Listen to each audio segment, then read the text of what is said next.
They said it couldn't happen, they said it couldn't be done. No wallet, no pack, no pay to win fun. But James Bond kept grinding day after day, mining, raiding, finding his own way.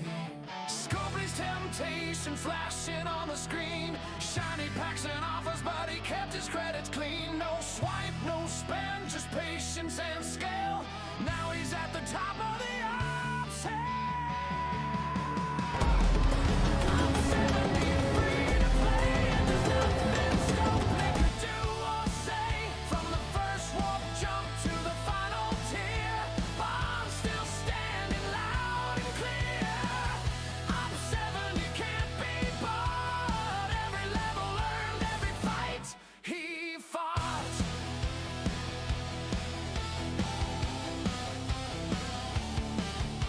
All nighters feared him, bases locked tight, but he'd find a way in on a quiet night. No paywall could hold him, no grind too steep. Every resource stolen was one to keep. Years in the making, through lag and bugs, through patch day crashes and maintenance shrugs. While others paid gold, he just played the game. Now Op 70 knows his name. Op 70 free to play, and there's nothing Scopely could do or say. From the first warp jump to the final tier, Bond's still standing loud and clear. Op 70 can't be bought. Every level earned, every fight he fought.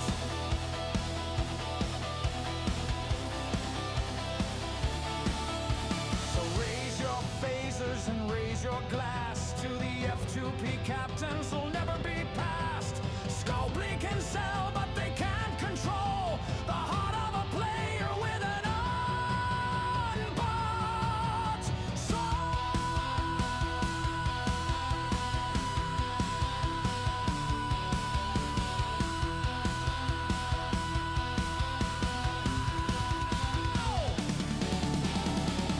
Op 70 free to play, and there's nothing Scopely could do or say.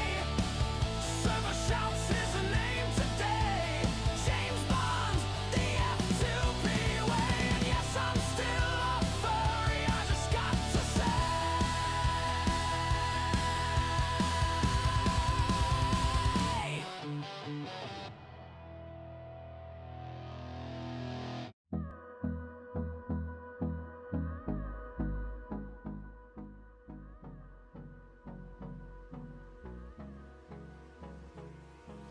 Hold me close till I get up.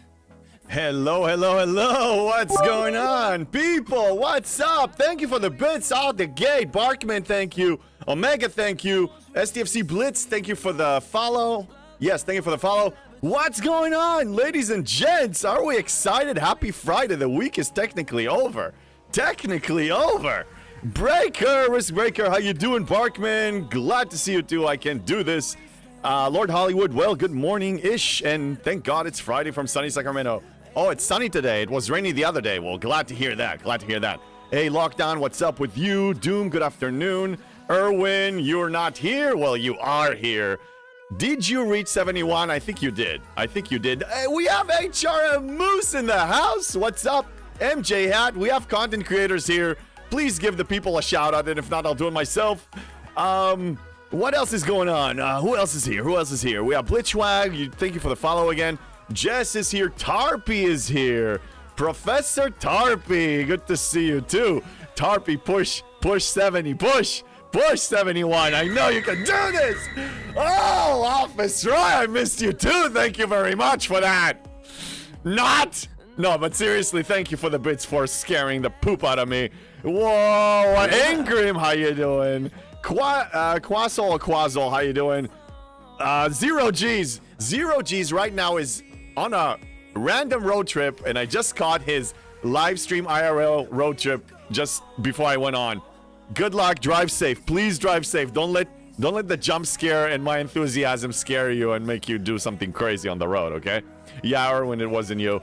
Tarpy, maybe tomorrow we'll see how I feel about the lat from things. Well, I hope you will. Okay, I need to die one last death. We have a PvP event today in the Vale. Not that we need an excuse to have PvP fiascos here in the Vale. Oh, the Vale. I was talking yesterday about this place is such a drama-infested place. Zero is off to Rev Deuce Diddy Party. Ooh. Well. I hope they have fun.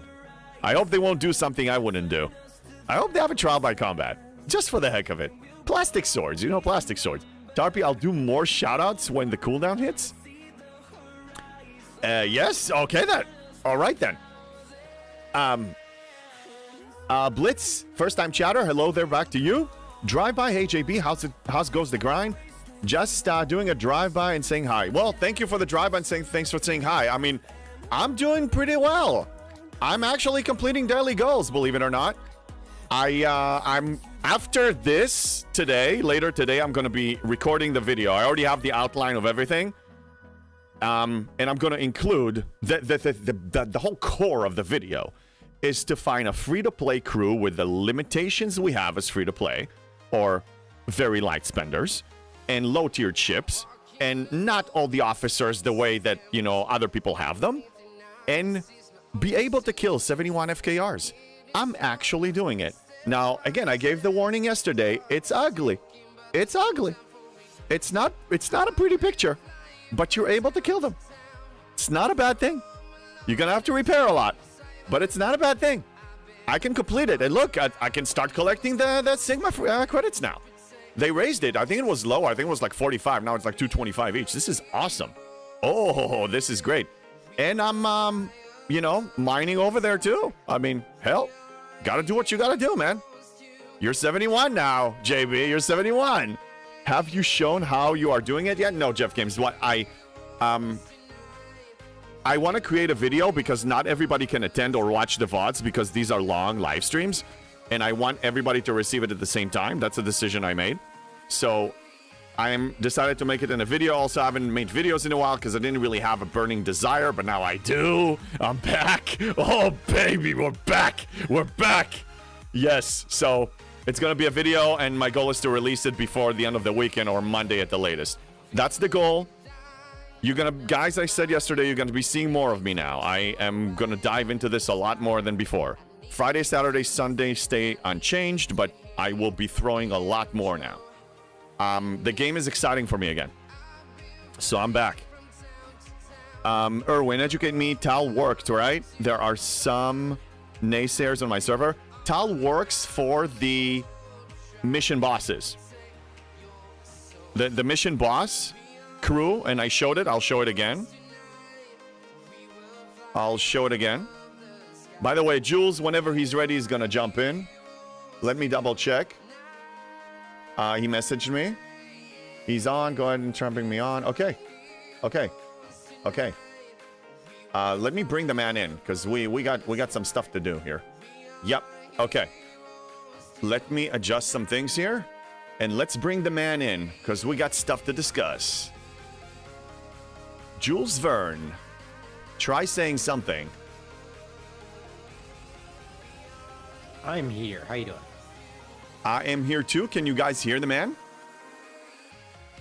I'm gonna turn down the music too. Can you hear me? I think so. I think they can. Yes, they can. Yes, they can. Good. Perfect. This Yes. is wonderful. I'm happy to be here.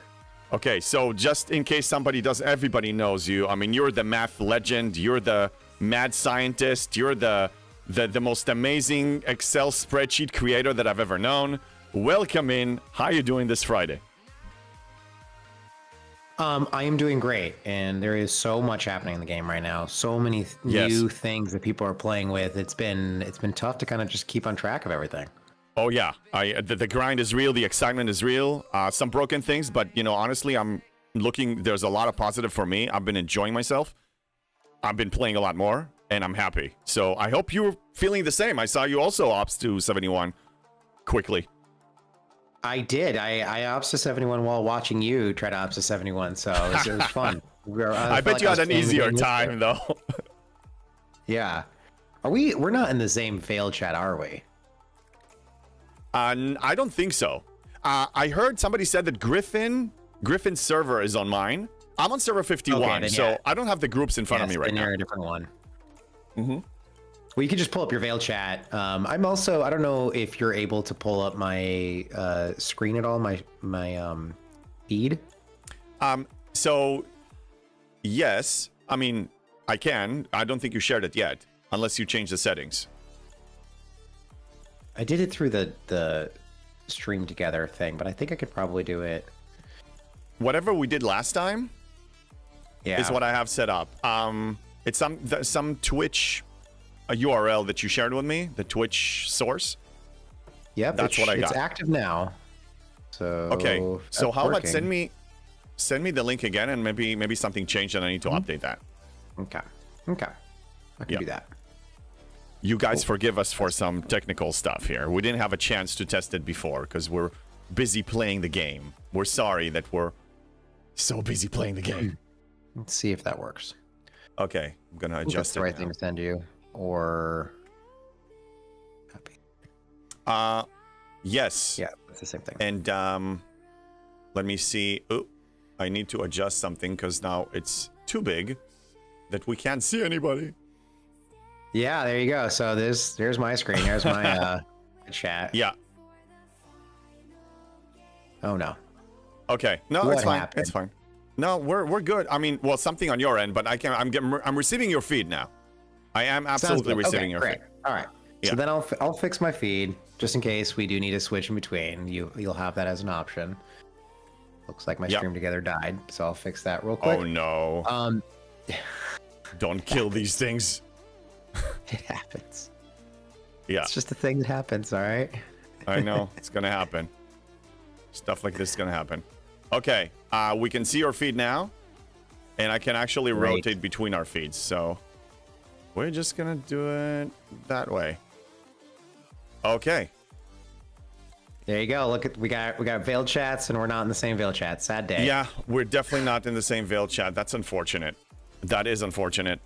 So let me make this a little bigger so we can actually see both whenever you're not sharing anything big. So anyway, the Veil, well, you tell me about your experience in the Veil. I mean, I described it yesterday. I had a bonus stream yesterday, and you know, when you have the dramas, when you have a server merge, just two servers merging and all the drama and all the chaos and all the discussions of, you know, what code of conduct, what ROE we're going to follow, all that stuff. We'll multiply that by 7 or 8.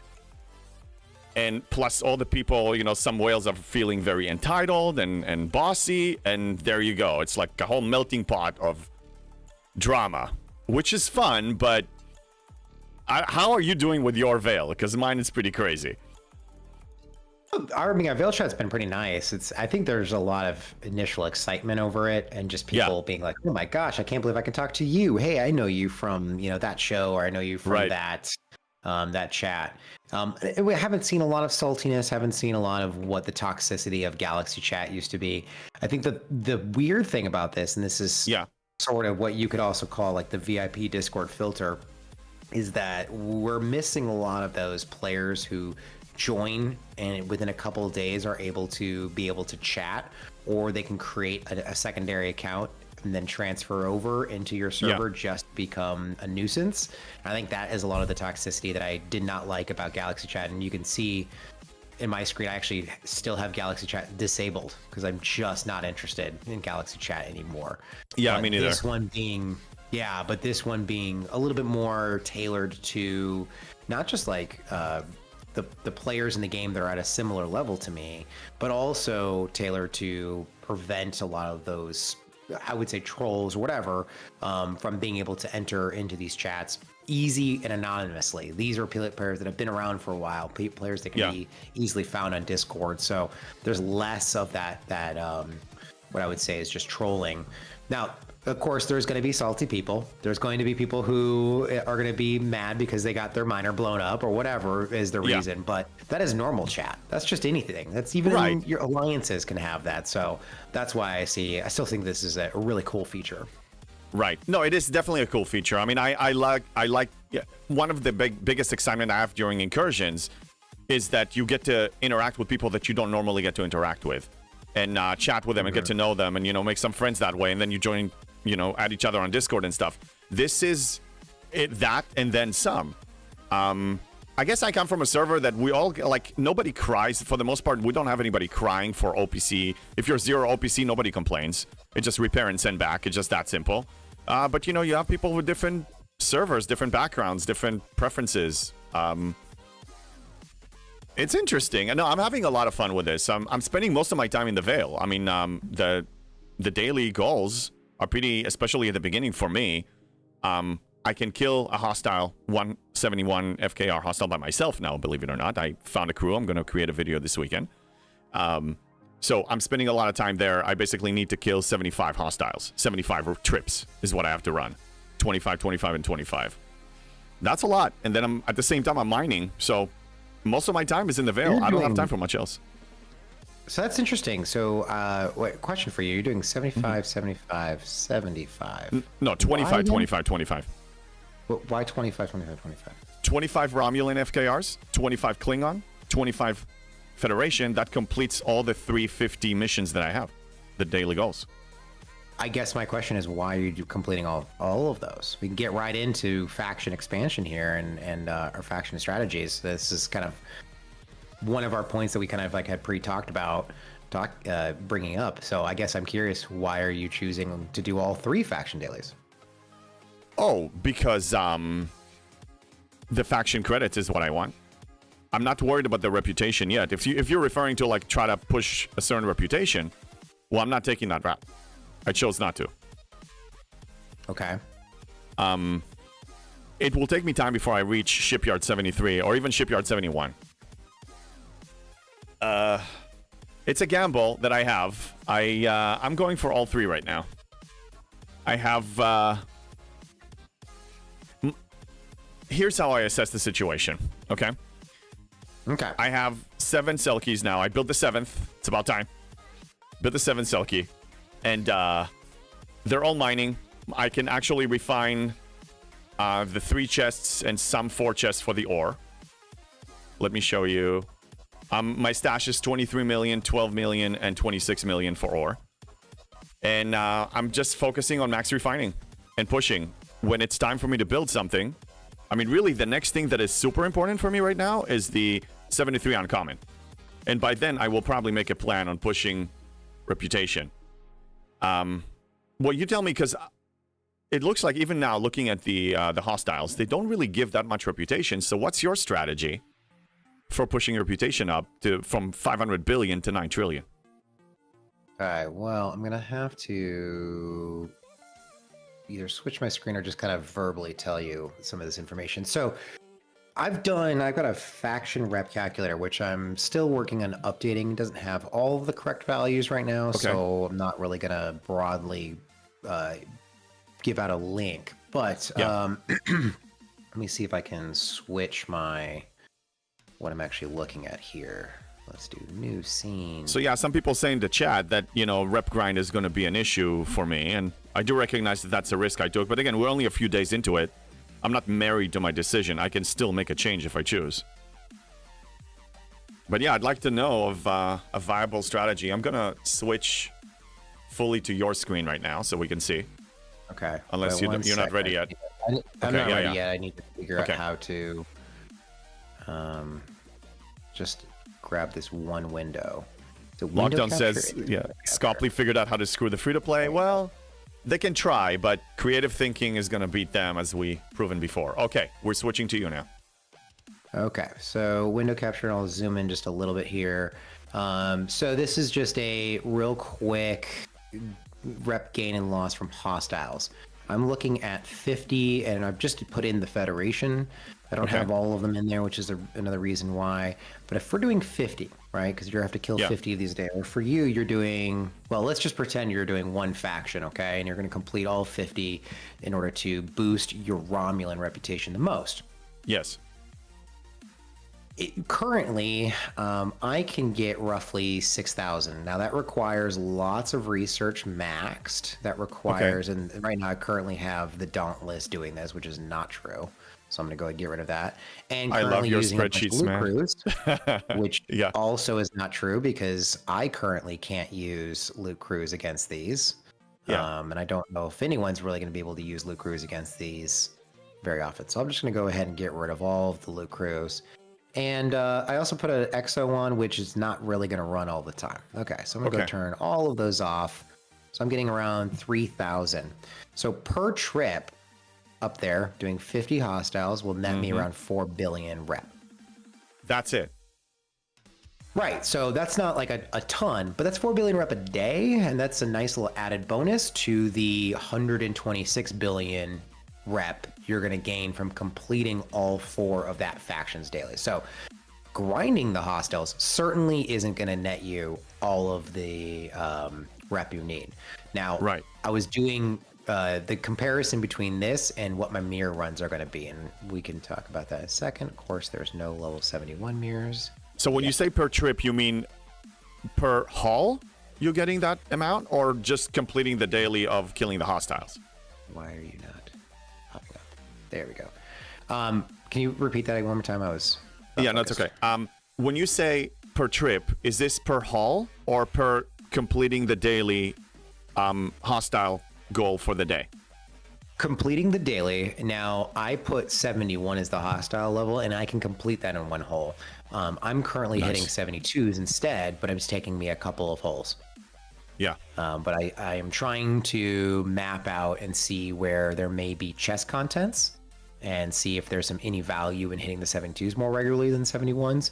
But I also find that 72 space is less contested, and currently with the PvP event going on, I'm just getting a little bit out of the way of everybody else by sending my PvE ship to a system that they're probably not looking at. Okay. So just looking at this amount right now for hitting those. Yeah, go for it. Just looking at this amount, you're getting 6.1 billion for completing your daily. Okay, so I had moved some of this over. So it was about 4 to 5 billion for completing my daily. And now I'm going to look at the mirror universe as a comparison tool. Yes, for how much that's what I was getting at with this. Yeah. So now I've switched over to the mirror hostile. I've switched over to having 200 of these hostiles defeated daily. Okay. One of the things that I'm also going to put on here is I will have my agony booth put onto my dauntless, and we can talk about the value of the dauntless a little bit in this. Yeah. And putting on what I've been putting on, which has actually just been Felon on one side with beer, and I think that's all I've been able to put below deck. With those crews, and then every now and then I'm able to run the G5 uncommon. One of the other things I'm missing in this EXO drop-down list is the Transigen one, which is really potent and actually just changes the math quite a bit. So I do need to add that into this calculator. But that's netting me around 12 billion per run. In the mirror universe we're talking about now. Yes. I can do that twice a day. So I'm getting 24 billion per run using the Dauntless, or not using the Dauntless. Let me just drop the Dauntless off, because this is essentially the same math you're doing, except without the Dauntless, you're just going in there and actually grinding. You're still getting about 12 billion. That's exactly where I was getting at, because I'm still going to the mirror universe. I mean, my main incentive up to this point from reaching Op 70 and maxing the rep back in G6 was to get the Sigma speedups, because those are still direly needed. Well, now I'm getting reputation, so that's the point. I can raise all of them at the same time, because I don't know, the main incentive for me to push all three, even though it's slower, I really didn't enjoy taking care of one or two of them and then go back retroactively and try to push another one. It's just exhausting for me, and it's net time, like more engagement time overall, in my opinion. And because I'm still far away, because again, I'm free-to-play pace, I don't expect... I want to climb fast, but I realize that joining this day one, it's going to take me time. So for now, at least, I'm going to go pushing Mirror Universe, nothing changes, doing that normally. And after, and assess and see. I mean, Scopely may introduce something else also for reputation. This is just the beginning. This is week one, right? We don't know what's coming. Maybe you do, but I don't. Yeah. I think too, like, this is a recent officer that was released, and when we knew about this officer coming out, we're like, who cares about reputation gain? Like, who cares about this? We already have a ton of reputation gain in there. Plus, a lot of players are just going to the Mirror Universe. And you said that this is only Federation Klingon Romulan hostiles. Clearly, that's not going to be very useful to most players. Well, in fact, Strange New Worlds Black Ops Chapel And for that same reason, Felon, oh no, I didn't want to do that. Come back, Felon. Come back. For the same reason, Felon here, both of these actually work in the mirror universe, even though they say only from FKR hostiles. They've been tested and proven that they both work.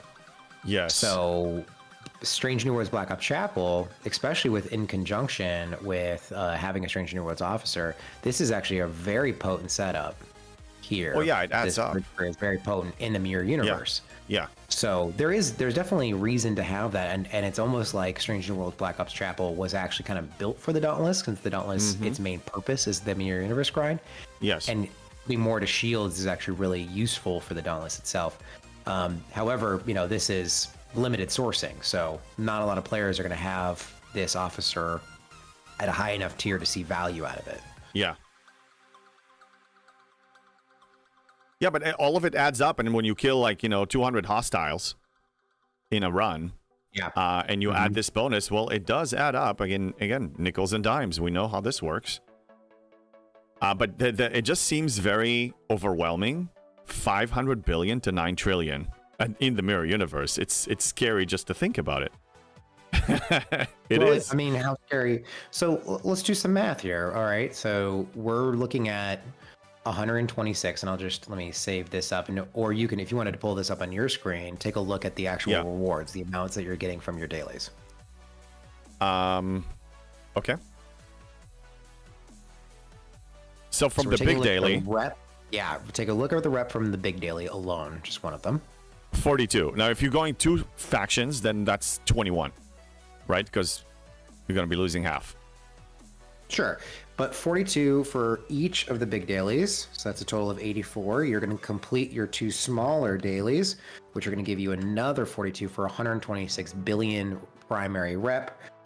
Or 63 billion rep if you're dual faction grinding.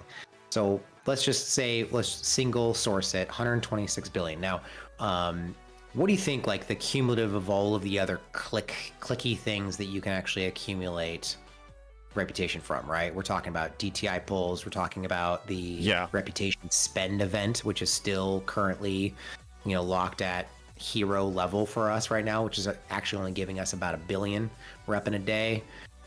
Your DTI, or sorry, is it DTI or is it Section 31? I think it's Section 31 that gives you another 1.5 billion. Yeah, you have more. Yes, yes, you can. So we're still pulling it in by the billions. And small, single-digit billions is the best we can get right now. From so all of the clicky things. Yeah, all the clicky things, you're probably getting maybe 4 to 5 billion on extra. Yeah. So now we're talking about, we're at 130 billion. Now, how many trips into the mirror universe are you averaging on a daily basis? How much reps should we actually take from your grind in the mirror universe? On a daily basis, I can get in there with 2 ships twice. That's my average. So I kill 800 hostiles a day there. Okay. With the speed cruise. Okay. 700 to 800. Okay. So looking back at my sheet, just checking. So I would estimate your what are you getting, 50? Does that mean you're getting around 50 billion per day? So that's on the high end, so maybe more like 40 billion per day? I haven't measured it in a while because I was maxed, but I will need to test it. I will need to actually look. Right. So let's just go with 40 as just throwing numbers together, right? Yeah. Plus the 130 you're getting from your various sources and completing all of the faction dailies for one faction. Taking the 9 trillion minus the, and did you have a bunch of those DTI encrypted intel that you can transfer? Oh yeah, I still have a bunch of them. Let me see how many, because that's the reason I actually walked in there and I forgot. It's not encrypted. Yeah, it is. Okay, so I have 138 billion tokens right now, and I mean I can get more if I convince my alliance. It shouldn't be hard to run more of these. So it's going to be 150 million times. Actually, calculate this. 138. Yeah, so let's just say 150 billion off of your and we're just looking at one faction. So you had 500 to start. So 9 about 9 trillion minus 500 billion is about 8.5 trillion, minus another 138 billion. Oh God. I'm more visual that way, but I trust you. You're the math genius here. Minus another 138, it gives you, 8.35 trillion.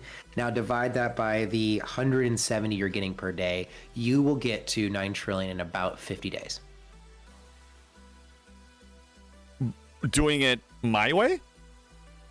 No, doing a single faction. Okay. I think if let me just redo the math. So we do.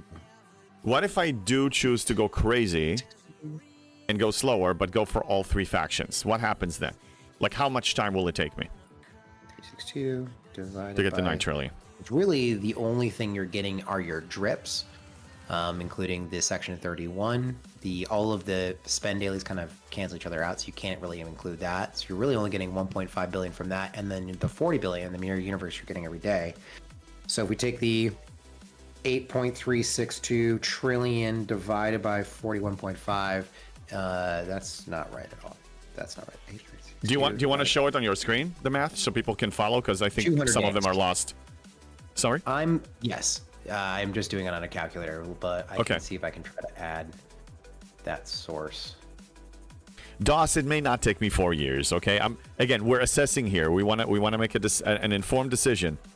That's why I haven't claimed all the bundles here for reputation, because I still don't know which direction I'm taking. It's only day 3 or 4. Okay, we have a calculator. Let me expand on it. There we go. We can see it now. All right. Yeah. And so this is taking essentially what you have left to do, 8.362 trillion, and dividing it by 41.5 billion. So 200 days. So you could get there in 50 days if you single faction, or 200 days if you triple faction. Now, you're not wrong in thinking, hey, I actually want to at least do 2 different factions, because I'm going to need to accrue credits for the minor, potentially from more than one, and then reserve another faction and get those credits primarily for the G7 Uncommon Warship. Yes. And also, I'm a big miner, and if I focus on faction credit acquisition, then I have more options as far as purchasing my miners. And mining income was really one of my big cornerstones of progressing that fast. So I don't want to neglect that. I do want to have eventually 7 G7 miners. I don't know how long it will take me. So, I'm probably going to go dual faction. I'm not going to go single faction, because just the thought of doing it twice more with the others, no thank you. I can't. Yeah. Taking a look at what the pathway to get to your G7 Uncommon, right now, your current rate would be around 600 days. Yeah. It's almost 2 full years. And I don't think that's, obviously now it's not going to hold, because more reputation sources will be opened up. I'm just, a little bit concerned, because we've had a lot of positive only reputation sources. And I think that one of their design intentions is sort of resetting us to thinking, hey, no, we actually want you to focus in on 1, maybe 2 factions. We don't want people triple factioning this right away. So I sort of have a feeling, at least for the next few months, if we're going to see any sources, it may come with negative reputation in the other 2. Yeah. I think, and usually that's the case for any new loop, and especially new economy. At the beginning, the mountain looks so huge, and you're like, I have such a tiny shuffle, to fill this hole. So I know things will change over time, and again, just like you said, if I do get closer to 71, to shipyard 71, and I see, okay, I need to hit it hard, then I'll just grind hostile, I'll do a single faction, But I'm looking at it this way. My mining income is great. I can refine 3 chests across the board for everything every single day. That's pretty good. By the time I reach 73, who knows what's going to happen? That may take me 3-4 months, 5 months maybe. We'll see what happens. If I need to adjust, if I need to grind hostiles with Kirshara, sure, I'll do it. Yeah. It's hard for me to tell. Yeah.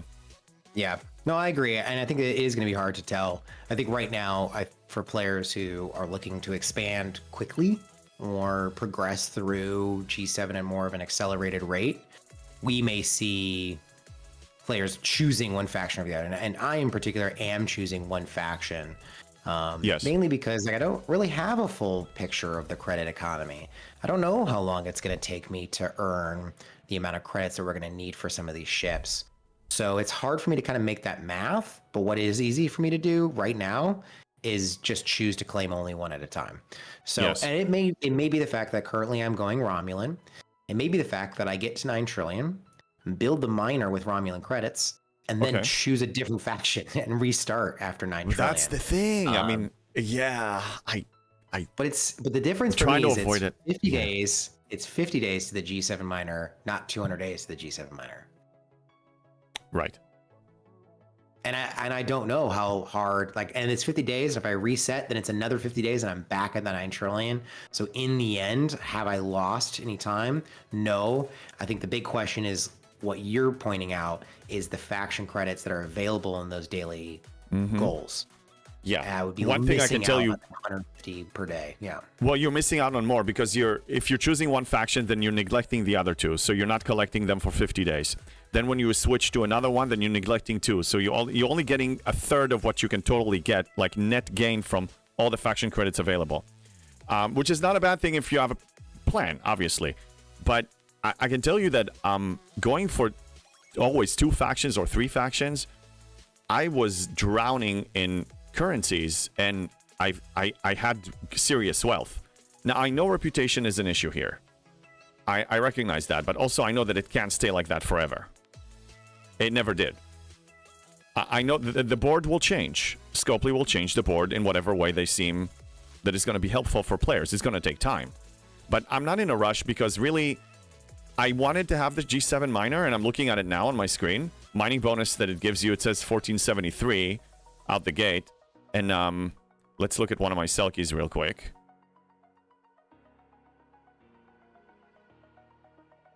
This is a tier 2, so that's not a good example, but I can move to the other ones. Okay, so it says 1473. What does it mean, the mining bonus? It's not percentage. So I'm getting the about mining 50. bonus is your actual laser plus 100%. So typically your mining rate is base node speed times mining laser times all other buffs, including officer abilities, research, and otherwise. So the higher the mining laser, the faster your mining rate is going to be regardless of what buffs you put on there. Right. I'm trying to compare it apples to apples with the Selkie, with my tier 5 Selkies that have almost 54,000 mining bonus, but it was saying 1473 over there. So I don't know how that converts to mining bonus in percentage.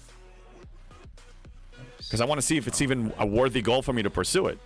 Because as you know, because I'm so ops progression focused, I will not invest in those. They will stay tier 1, maybe tier 2 if it's just common.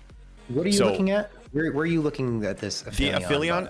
Okay, so I'm going to the ship, the construction, your ship construction page. Okay. Clicking on the Aphelion, clicking on details, and then in utility, mining bonus, it says 1473. Now, I don't know what this means. So that is... I don't know why it says 1473. Hold on, I think that must be a display issue. The actual mining laser is, 1473. So add 2 zeros and a percentage. That's actually what you're getting. So you're getting 147,200%. Okay, so it's triple the rate. It is actually good. So it's triple the rate. It also has a better cargo. It's going to have a better warp over time. The thing is with the Aphelion, and maybe I can eventually pull up did you happen to enjoy any of the slideshow presentation I made for Welcome to G7? Be honest, I didn't get a chance to watch it yet. Okay, so, no worries. Let me see if I can find the link to it, because I have a chart on that kind of explains more about the Aphelion and how it expands over time. Like, you in particular are going to want to get that ship eventually. Right. And even myself, I've been trying to. Here, I'm just going to go ahead and. But we also need 750,000 faction credits to get it. The Sigma ones. Yeah. Okay. Yes. Well, how in the world am I going to accumulate that? It's going to take me more than 50 days to accumulate that. realistically. Yeah, you're probably I'm not wrong getting there. it. It probably will take. Yeah. It probably will I take have a significant 16K, amount of time. 6K, and 6K. Yeah, no, this is not. It's outside of my reach, so I'm realizing that because this is a spender's. It's in a way, it's not paywalled, but the free-to-play path is hundreds of days right now with the current Sigma faction credits income that we're getting. Okay, I can't see your screen right now. Now that I'm doing full screen here. But Yeah, here I'm gonna get this ready. If you want to switch over, here. you can also switch over to my screen because I think I have it up right now. Yes, let me do that. That's gonna be easier. Yes. Okay, looking at it. So what you see here is the mining laser comparison amongst the G6, and I also threw in the Nova just for funsies. Yes. But the G6 ships, the Selkie, the Divite in this instance, but all of the G6 rare miners are about the same, and then the Aphelion. And what you can really see is just how it ramps up both in mining laser speed, but also in warp range. And I think that's that warp range may get key because the Veil is going to become very focused and on particularly lower level players getting in there as more G7, as that economy kind of grows and as that number of players grows, the Veil is going to become more and more crowded, particularly with those high mining requirements. So I see warp range as the ability for players to go find an available node instead of having to fight for it. So the Aphelion may be useful in that regard alone. Just getting it to tier 4 is going to immediately allow you access to that next level up. Now, tier 4 may be pretty expensive, so it may not be worth it. My question for you is, I know you have a lot of Selkies, but how do you feel about building tier 1 G6 rare miners? I thought about it because before building the 7th, I was actually considering, well, maybe, you know, it was like 3.2 million versus 1 million. So I figured I can throw in 1 million in here for now, and then if I want to build it later, I can for 3.2. The way I measure my mining income by can I refine twice a day the desired amount that I want. Now, between that and some OPC hunting, because, you know, I need to free up nodes anyway over there, my income is wonderful right now. If that changes, I will reassess. But here's the thing. I mean, I like we said, the 750,000 faction credits for a free-to-play, I don't know how long it's going to take me. What's the rush? Yeah. And it's going to be expensive to invest in it, like to get it to tier 2, tier 3, tier 4. I will have to set back my ops progression by 2 months, maybe. Who knows? And I definitely want to get a 73 uncommon. I'm aiming at the Romulan. So if I see that I will have the faction credits for that, great. Then I'll push Romulan. I'll switch to single faction. I'll go insane on it. I'll farm them day and night, you know, whatever. Maybe I'll have a tier 15 Enterprise E by then. I don't know. I left my options open, but makes sense. yeah, I think that makes a lot of sense with how you're approaching it, and how you're saying, well, right now we don't know what the faction credit cost is, so I'm going to take all the income there.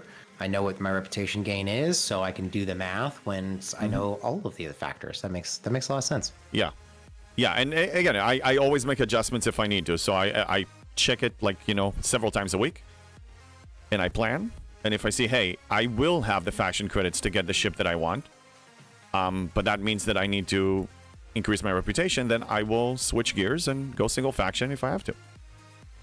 I just wanted to point out that I ended up building 2 different G6 rare miners using Federation credits that I probably wasn't going to use anywhere else, since I don't plan on getting any Federation ships. And I know that the conversion ratio is probably going to be gated, cooldowns or whatever. So there's no way I'm going to spend down my 10 million regular credits into Sigma credits in a considerable amount of time.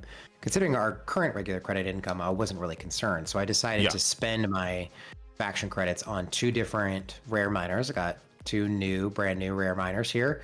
I brought this one to tier 2 just so that I could equip a Chaos Tech to give me the extra warp range I needed. What's the warp range right now? So the warp range on this one is 1552. So it is exactly what I need it to be. Okay, I just disco summon. That's what I do. Yeah, well, Disco I'm Seven, running yeah. out of disco juice is actually, to be Okay. honest, my problem. Yeah. Because I do use that as well. Yeah. In fact, what I end up doing is actually disco my eviscerator up there, and then I'll Okay. summon all of my ships. But I'm running out of disco juice if I choose to use that. So then, Yeah. my second new Grange, I literally just put Grush on there, and it gives me more than the 1600 warp range I need for the level 72 systems. Yes. So I'm able to take this one to several more nodes. Yeah. So this has been a real big help. I think the big problem for me is more protected cargo than anything else. So Yeah. this one. So I mean, I still enjoy my much larger G6 rare for actually mining in the Yeah. Veil, because it can hold almost, with protected cargo crew, can hold almost everything I need, plus the mining bonus I get when I jump off the node. I can get my dailies done in one hole, even if I get hunted OPC. nice. Now, where do you stand when it comes to refines? What's your refining strategy for G7?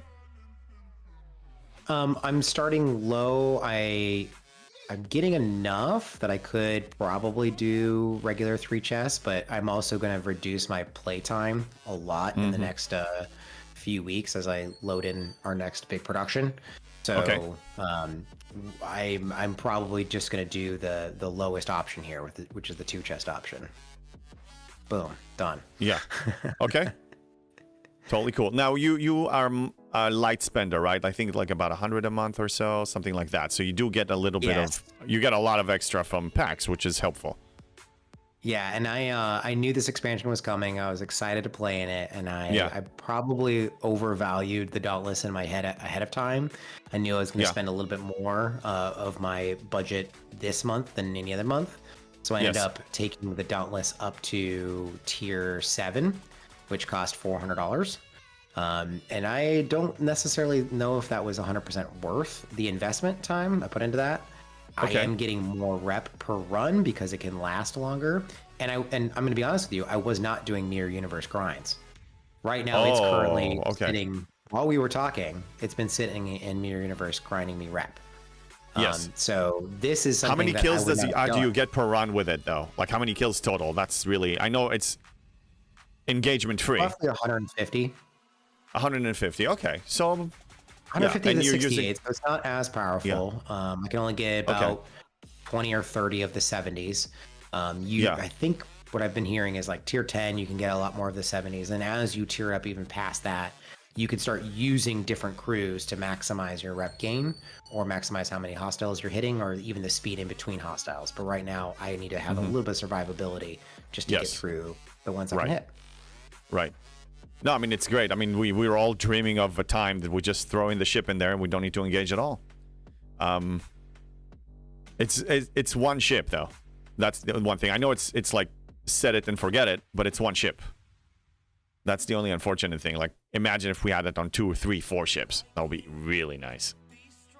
I think the advantage for me is I'm not gonna, with the mirror universe, it's been so difficult because it is like a dedicated 25-30 minutes of time, not just to Yeah. navigate into the system, but also to sit there and manage that Kirshara. Mm-hmm. So I very rarely can actually get any more than like say 80 before I get pulled away or something else happens. What I Yes. love about this ship is that I can set it and then close my phone and then just completely Right. forget about it. That is Especially really if I nice. don't care. Yeah, especially if I don't care about any of the ship cargo. If I don't care about these broken parts, then I have no problem just setting it, forgetting it, allowing it to either die on, a hostile or die on somebody killing it. And then I can wake up the next morning and just have a bunch more rep and a bunch more chests to open without Yeah, having that's to do that's anything. the biggest incentive there. Yeah, I mean, the reason why I manage Kirshara because I can multitask queuing up hostiles while I'm in my home office doing something else. So it's not really full engagement for me. But still, I would love to have that feature that just exactly what you're doing. That's awesome. I will get it in maybe 80 days. We're actually getting more blueprints for this faster than I thought. Yeah, especially with the events that are rewarding extra blueprints. So that's pretty great. Hey, speaking of new specialty ships, did you get your Serene Squall free to play recently? I think I'm one pull away. Let me double check. I think because So close. let me see. Oh my! I can actually build it right now. Thank you for reminding me. I totally forgot about that. I do have Look 200. at that. Hey, Wow. happy acquisition day. Yes, happy acquisition day indeed. Let's start it by surveys, and let me actually switch so people can see it. Yes, there we go. Serene Squall. Let's build it. Fresh, brand new ship. Thank you, Erwin. Thank you for the congrats. Yeah, Tarpy also purchased the Dauntless. For the set it and forget it feature. It is an attractive feature. Okay, so I know what it does. I kind of am familiar with this now. Let's take a look at the refinery and see what's up. It's going to be under Transigen. Okay, tier 1 claim. Oh, now I can start getting Black Ops Chapel. That's exciting. Voltron, you're getting yours next week. Valuable officer. Say that again. Speaking of getting the valuable officer, here you go. Yes, exactly. Yeah, that's good timing. Wow, I can even claim some of this. No, this is awesome. I was acquiring it faster too because I was buying every time there was a bundle to buy, like, you know, a few extra blueprints, I bought them. So I can review a little more of it later, but no, this is... Why are you yelling, Lieutenant Bennett? Why? Yeah, no, this so yeah, we have a lot of the free-to-plays are going to be getting it, or people that chose to opt out of purchasing it. So quick tip for you on the Serene Squall at tier 1. And another disco use is actually discoing that Serene Squall up to a very high level system. I would say even the level 70 system, because its base mining speed, is a lot faster up there than anywhere else. So you can get more epic, you can fill your cargo faster up there than if you try to put it in lower space and actually use its ship ability and had it grind there. So it's actually bigger nodes, faster speeds. So a little bit of a bonus if you want to kind of separate how you're doing your Serene Squall grind. You will still need to send the Serene Squall to the lower Transigen systems and use the automated defenses and have those revenge hostiles come and attack you for the secondary loot aspect, which is the hostile loot. That's pretty nice. So yeah, I mean, I guess you can send it as deep as you want because of the hazard resistance is the same for all systems. Yeah, correct. So I just set mine up to the level 70 system so that I can have my Serene Squall mining up there. But eventually I will need to send it back down to, I'm currently tier 5, I think. Yeah, tier 5. So I will need to ninja disco summon it though, because my disco is going to die in like 5 seconds. 20 seconds. They changed the tick rate, so you've got a little bit of great. time. Okay. But okay. you Awesome. will still want to do it really quickly so that you don't accrue the revenge hostile. So definitely be ready to summon that right away once it enters the system. Yeah. In fact, I'll be doing that right now so we can all see it because we have a bunch of people that are going to be getting it. The treasury pack is up. Yeah, the treasury actually so I can't acquire it, and I explained yesterday too, we have a 30-day cooldown now on the 30-day chests. So even though I have enough photon tokens to actually claim as many as I need for treasury, I won't be able to because of the cooldown. But either way, just looking at it, I'm not too excited about it, because the amounts I need to hit 71, I need 30,000 uncommon ore, and I need 250 or so million Sigma par steel. And the uncommon ore that it gives is only 2,500, so it really doesn't close the gap for me right now, so I can probably wait a month before getting the next one.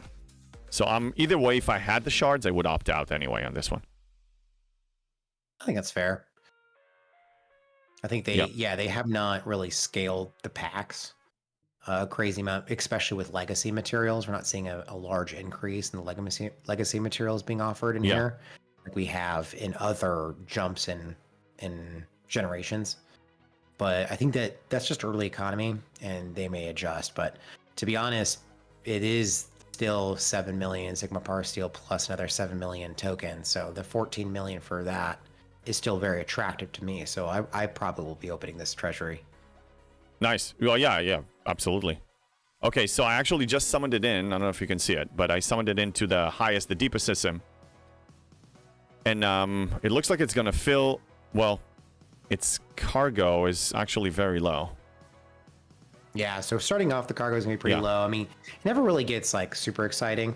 Even at tier 5, I'm only about 4 million cargo. But this one load of Epic is going to probably fuel your refinery for several days. That's amazing. If I not, can just set it because there. because the requirements are quite low early on. I think let me just triple check here. Yeah, your 2 chest option is 500,000, and your 1 chest option is 85,000. So, if you do 2 chest, what is your? I can't see because my screen is blocking what your cargo capacity is. Oh, let me make it disappear for a second. My cargo capacity is 546. Okay, so if you can max your cargo right now, you probably get 1 double pull today. So yes. Actually, I lied. You only get 1 day. But it's only about an hour and a half of mining, which is not so bad. Yep, not so bad at all. No, that's good. Glad you mentioned this one because I totally forgot about it. One thing, speaking of research, because I'm sure you spoke about it already. I heard you talking about it. So you know this. The G7 research tree is the prereqs are basically completing almost all of the G6 one. So I started working on that. Damage. Yeah, so the surge damage, that section of surge. Now, that is also going to require running surges and actually gaining the materials from the surge refinery. However, if you look a little bit farther, so right past the superhighways, enhanced observation, whatever, and the dimensional split injector. Okay, so both of those don't require as high of a level, so they don't require you to max all your G6 research, but do require at least some of it to be done, and R&D level 72, which is obviously going to be a couple months away. So so the good ones are definitely going to be the surge ones, but those require you to basically max your G6 research, which is going to take a very long time, even for But I've been giving a lot more attention to it because that's the reason why. Part of the reason why I was able to defeat the 71 FKR is because I invested in a lot of research here now. So tearing up the ship is one component, but research. You know, we always say in my alliance, ships are temporary and research is forever. So whatever research I'm investing in, especially one that keeps pushing forward, like G6 plus and whatever, that's gonna be for all of my ships, for everything going forward. It is a better investment. So I've been investing a lot of materials in upgrading this. So I am actually putting a lot of effort into this the G6 section of the tree. It's been very profitable for me, like as far as results.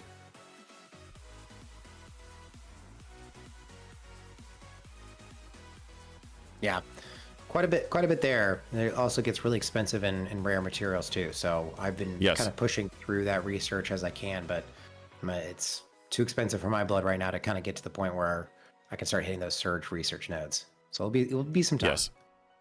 Yeah. No, but it really, I mean, it's exciting times. I will say that G7 is so interesting to me. I enjoyed G6 also when I walked in there, like just getting used to new mechanics like Hazard, and now we have the Veil. We have there is a bottleneck here because before in G6 I still had a path to acquire all my ships. It was very clear to me. Here I'm a little in the dark when it comes to when and if I will even get a G7 ship of any kind.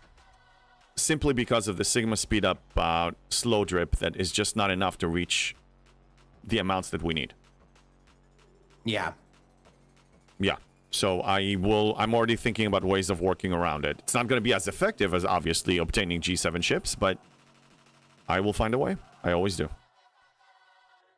Yeah. There's also, I don't know if you've been exploring any of the missions in G7. A lot of them actually pay very well in the actual G7 faction credits. So I've been actually crushing a bunch of those missions early on just to not worry about the negative reputation from later on. And then there's obviously the events in the game right now. So the Ascendancy events for G7 players, they are also giving a ton of Sigma faction credits. Yes. Yeah, I've seen that these are very good amounts. I haven't really addressed them yet because they don't expire. I can just do them whenever I choose. And also because I still don't know which reputation route I'm going to take. If, let's say, I decide, okay, I am going to switch to a single faction or a dual faction, then I'm just going to target those two, you know, those factions, the missions for those factions to help me. Because if I start doing them now, I may be actually losing some potential gain of reputation later. Yeah. I can always complete them. Missions are never great for dual factioning even. Yeah, they're not. They're not. I mean, they're really good for the rewards that they give. And these give good rewards. Sigma steals, good income, even some good Latinum. Now, as far as Latinum use, right now I only use it for common G7 materials. Where are you at with that? With Latinum use? Yes. Yeah, I mean, common G7 has not been my problem. Just because it is still the same 12-to-1 ratio that we saw in G6. But Yeah. this being early on in the economy, we're not seeing the high numbers. So Yes. it's not been an issue for me. Now, I had expected to be using more Latinum for Sigma speed-ups. However, I haven't really had a problem with Sigma speed-ups. I've had it enough in my bank. Plus, now doing all of these Mirror Universe grinds with the Dauntless, I've actually been gaining more than I can possibly use. Now, that's probably going to change as I start completing more of that G6 research. Those timetables for the G6 research is taking a lot longer. You know, each one's taking 3 or 4 days. Yeah, and, you know, that's getting costly. 20 nodes.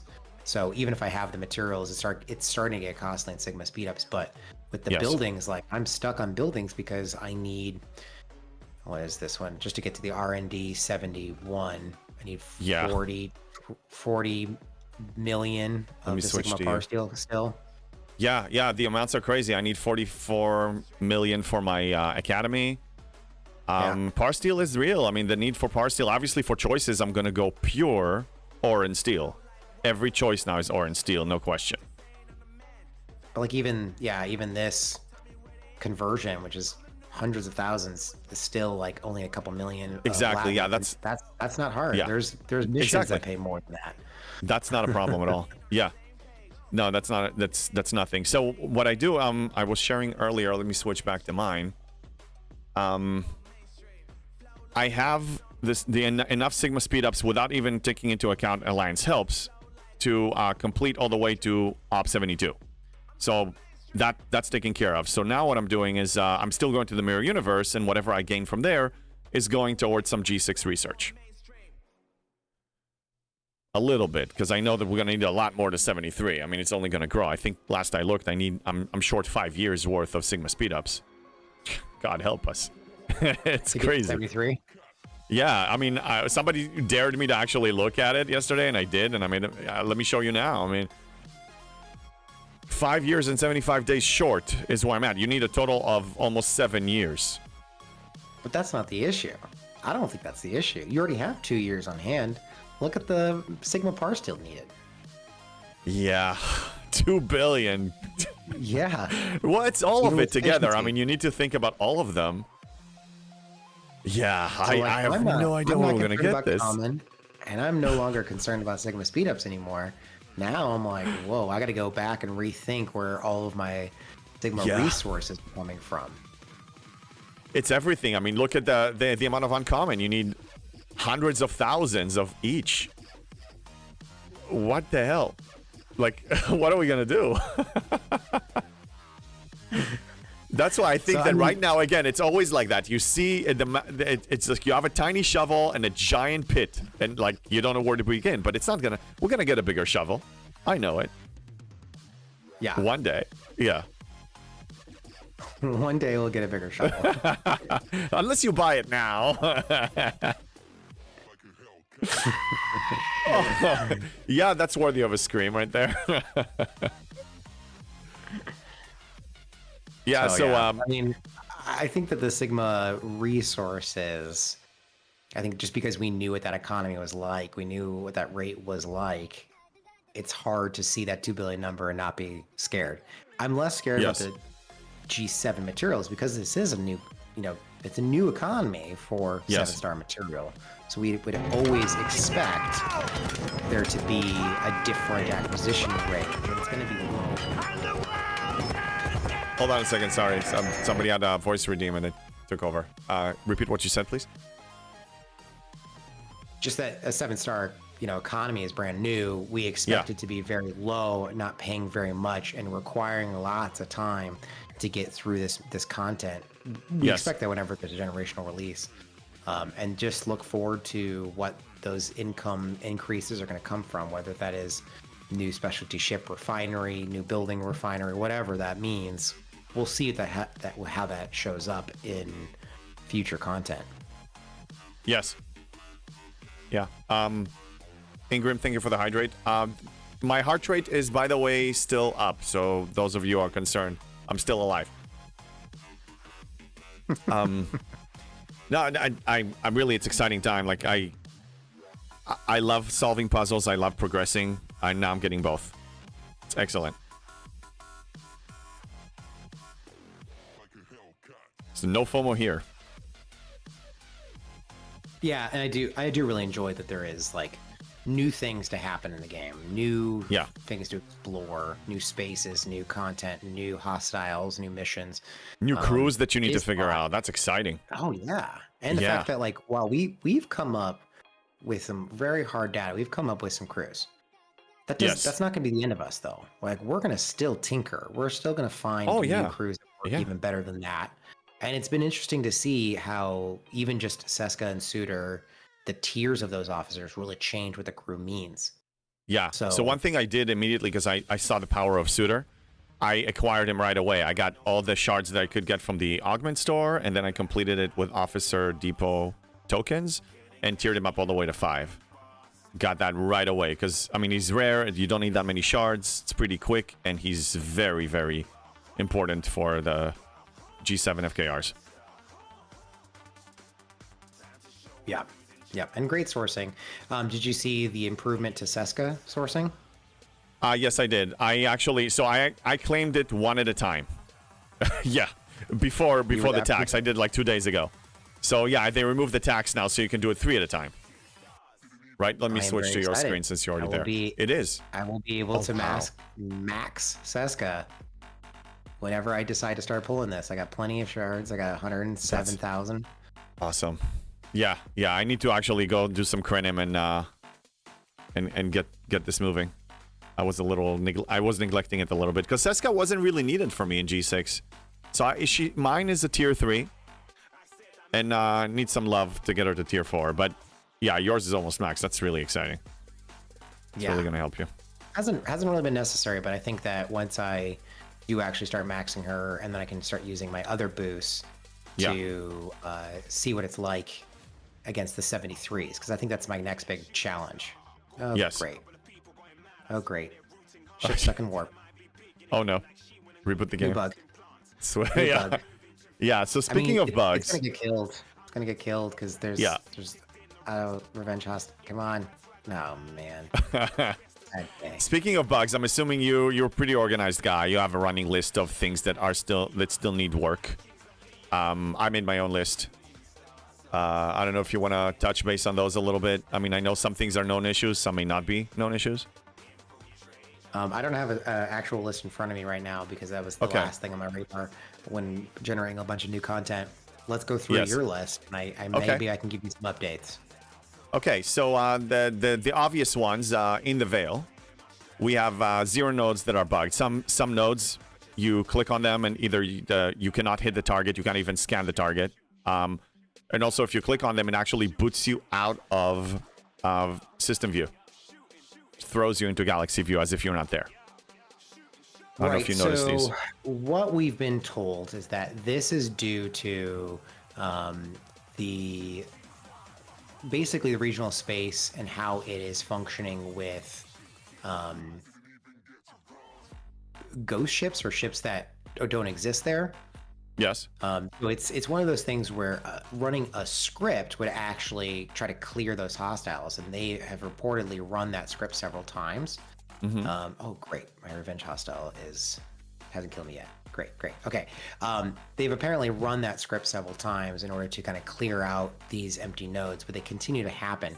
I think it's just due to the fact that it's a new kind of regional space.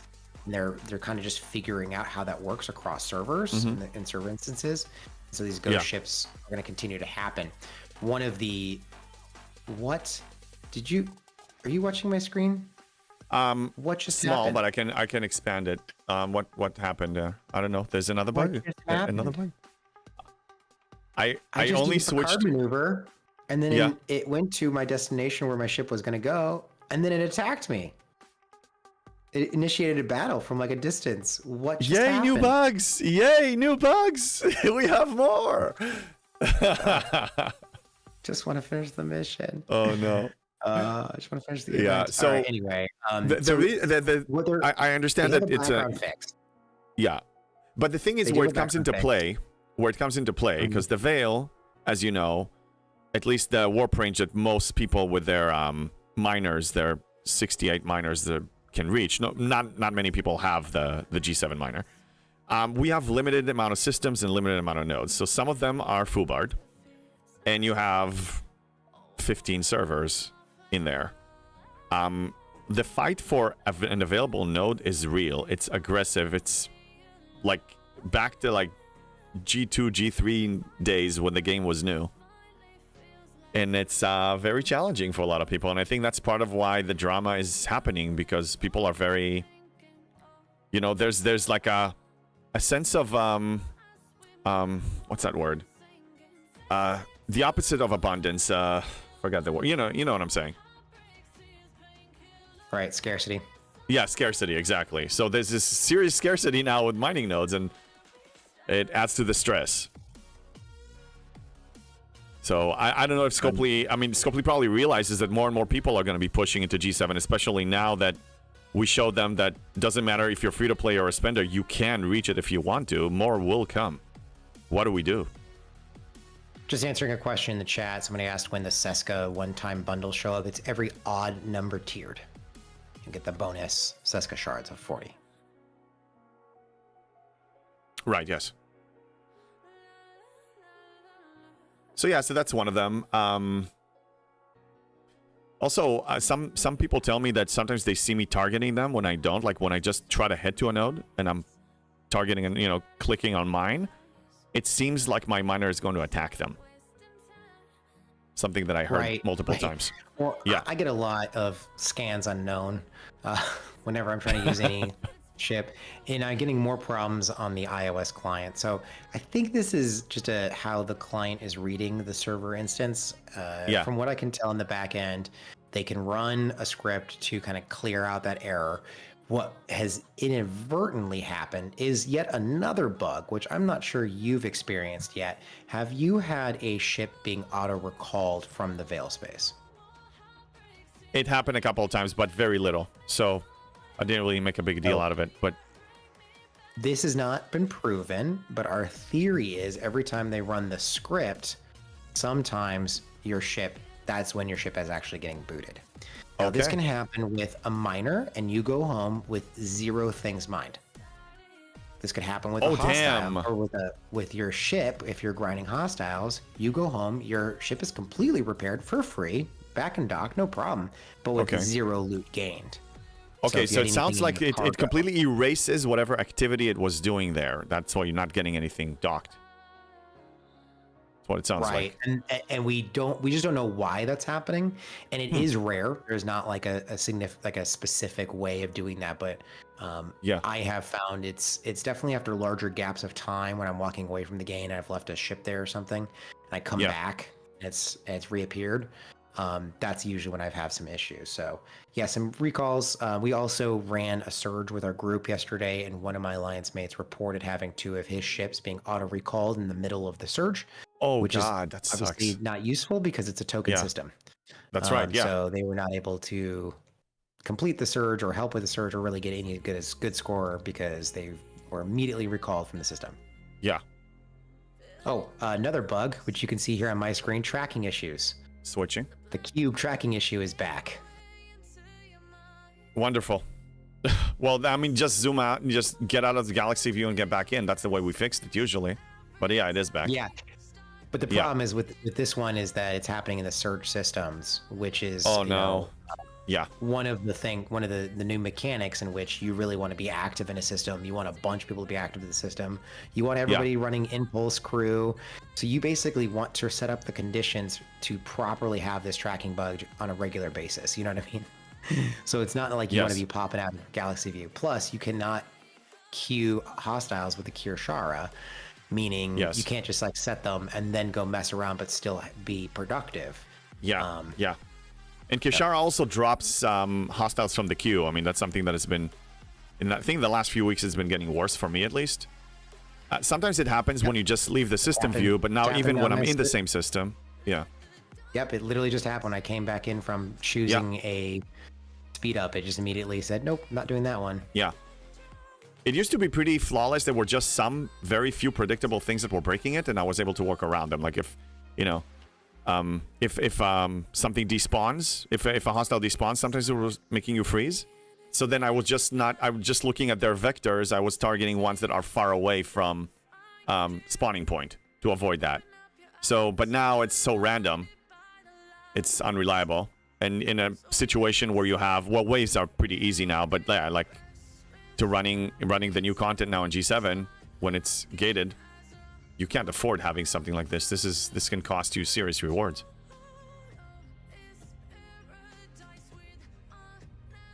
So but as far as other G7 bugs that I noticed, and I did report some of them, and I know some of them, it seemed like they were addressing them, but the biggest one, and I'm going to switch back to my screen, the 12 and 24 hour mini events. This actually is terrible because the rewards from the 12-hour SMSs were very valuable for G6, and I'm assuming they were going to pay some G7. So we're missing out on 2 of these a day. That's a lot of resources lost, a lot of resources and material lost. This is a serious setback. Obviously, I want it fixed, but also I would hope that they will reward all the people that ascended for all the net loss that they lost. Because it's big. It's not just that. It's not just like those ones, because they did sort of a compensation chest where they gave us what we needed for the Vindicator event and for the Zendeep event. Right, but that's nothing. Grant anything for the final weapon event. They didn't grant anything for the other ones that pay traditional resources and materials. And I think a lot of that has to do with just either they didn't have enough time to rescale those events properly for G7, like actually put in the reward amounts for Op 71 Plus. I don't know. And we have outdated rewards, like you said, too. Yeah, I mean, there's several rewards out there that still pay 4-star or 3-star material. I mean, even think, I mean, I can't show I it, reported one of them. I think it was the aggregation the other day. The regular, not the heroic. That was paying only G3 and G4. And then I think 15 minutes after I reported it, I don't know if somebody else did it at the same time, then they adjusted it, but they didn't add your grade level. They just took out all of the materials and resources out of it. So you were just getting Officer Depot tokens. I saw that. And even the heroic is not paying any 7-star. And this is sort of what I expected. I expected them to keep whatever the Op 70 thing was. Yes. And just make it 71 plus. But that's not how the events work. You actually have to fit in between an ops range bracketing, and they just didn't change the bracketing for the daily events. I don't understand why they can't change the bracketing. I was surprised I actually got Cube Thursday very late in the day, but I still got Cube Thursday. And this is still paying 6-star material. So I don't know why the rest of the events can't also just give us what we were getting at 70 and eventually scale them up in the meantime. But the other thing too is now we are no longer ahead of the curve. Exactly. I'm probably not going to finish ahead of the curve now. Like if I've missed so much of that, That's right. I didn't think about that. I mean, but that one still pays G6 parts, which are not bad. I mean, we still need to tier those up. But I actually forgot about that. Yeah, that's for officers. Yeah. Well, yeah, no, here's the thing. Be that as it may, whatever their reason is that it's not working, they need to do whatever they need to do to fix it, and that's on them. I'm not going to worry my pretty head about this. But whenever it's fixed, we're talking about a serious amount of compensation. Do they even keep track? Are they going to tallying it up, like all these little things? Are we going to or they're just gonna move on and just forget about it, and we're just gonna move on. That's what I'm wondering about. Because well, I will say, just from internal, that is still one of the biggest bugs that we as players and community managers and content creators are still complaining about within the circles. Yes. So they're very aware about our intention of wanting to complete that event and wanting to have proper compensation for those events not actually appearing at all for us. Yeah, no, I'm sure they're aware. The question is whether they're going to end up doing. That's, we're just going to sit here in suspense and see. My guess is that they'll end up compensating us for all SMSs and not compensate us at all for any SLBs. That's pretty standard and typical. Not worried about those. They may give us some emergency field rations. But I think the biggest thing for me is, like, you got to give us points as if we were going to be able to complete all of the. And I'm sure they can throw these points in the compensation chest. They do that for like Battle Pass sometimes when there were some Battle Pass events. Fubard, they were just giving you extra points. I'm sure they can do that if they choose. Shouldn't be an issue. Yeah. One thing I'm excited. I was hoarding ticketed events for like 2 months since I reached Op 70. Ooh, I haven't actually so I have over 300 tickets. Oh baby, this pays well. Oh yeah. I mean, I need Tritanium because I break my hull at least 75 times a day on my Tier 9 Enterprise E to complete my dailies. So and it cost me like 4,700 Sigma Trite. 4,700. Let's time that by 80. So I'm burning about 400,000 Sigma Trite now with my inefficient way of killing FKR Hostile 71. So getting a bunch of Trite now from events is very good for me. That will help mitigating the losses, because now I have a net loss every day. But that's what the reserves are for. Yeah, that is a lot, Jimmy. It does pay very well. Yes, it does. Of course, the amount requested is quite high, but we also get a bigger bonus for the G7 rare mined materials, or the G7 materials. Half a million Sigma Par Steel. We're starving for this now. This is important. Technically $1 million, because you got to add up all the milestones. Oh, yes, you double this. That's right. Yes, you double. So it's $1 million. You're right. Oh, yeah. I'll take it. So anyway, I have over 300 of these now, so I'll be completing 9 every weekend until I tap out, probably. That's... Or at least for a while. Yeah. No, I'll be good. And we get 40 every weekend, so I have enough for 6 weekends. 2 full battle passes completions of the ticketed events. Because I don't engage unless I can complete all 9, so I can get the rare. That gives you just a net gain of just more stuff. We're not going to say no to more stuff. 300 tickets? Yeah, I looked yesterday, it was 300, and I claimed 10 today, so I guess I should be at 300. Let me double check. Gotcha. 280 for some reason. Oh, yeah, because I joined 3 of them. Yeah, so 310 minus 30, 280. Yep. That's good. Yeah, free. No, I'm excited about this. This gives me, I miss the planning. I miss, plotting my way to the next ops level, making adjustments, figuring things out, crews, everything. You got to interact with new people. I'm having a blast here. I've been playing more because I choose to, not because I have to. That's exactly what I was hoping. There's no event for accruing the rare tickets. So I wonder if rare tickets are done. Oh. Yeah, what's going on with that? I didn't actually... you're right. No, good point, Denver. Well, that may change my decision. Maybe I'll just do Par Steel and... call it a day. Glad you guys pointed it out. Kiob, it's missing for everybody. That's what it seems like, not just G7. Because all of you non-G7, do you see a rare ticket event? I'm assuming you don't. I don't think it's just G7 Fubard. I think it's everybody. Oh no. Oh, so we're Fubard. Oh no. So it's another G7 thing. Add it to the list. Add it to the list. God damn it. Honestly, Scopely, if you're watching, replay, whatever, if you talk, I don't know, if you push it to them, send all of us a 10 rare ticket thingy. Thank you, Robert, for the follow. Seriously, dude, that's just disgusting. Come on. I'm trying to contain myself. This gets me angry. What did we do? What did we do? Yeah, shame on them. Shame. Yeah, so Doom G6, and he's confirming, yeah, a lot of people G6. Yep, yeah, they're getting the rare. Oh, boy. Why are you yelling at me, Jeff Games? Just yell at them. This is terrible. Oh. Yeah, no, we need to get compensated for that. They need to add it to the list of rare ticketed events for this weekend and all weekends to come. Yet. Well, yeah, well, it just happened today. This is new. This is like a few hours old. Yeah. I mean, usually. Oy, that sucks. Yeah, Jimmy, let me read your comment above. 1 second. Once you upgrade Trite Warehouse. A world of pain. Oh, we are in a world of pain, you believe it. Once you upgrade the Trite Warehouse and the Trites and generators, you will see a big difference in the amount you can hold and also generate. Okay. Yeah, it will take me time. I'm working on the par steel now, and then I will switch to these.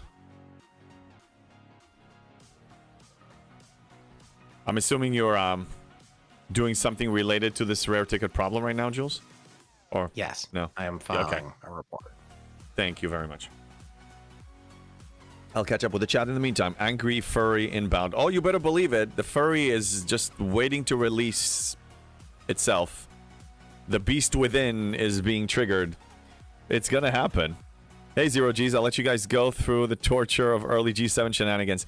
Yeah, it's true that we are the pioneers and we're like gonna go through a lot of pain and a lot of suffering. But we're also gonna get to enjoy the G7 economy earlier than everybody else.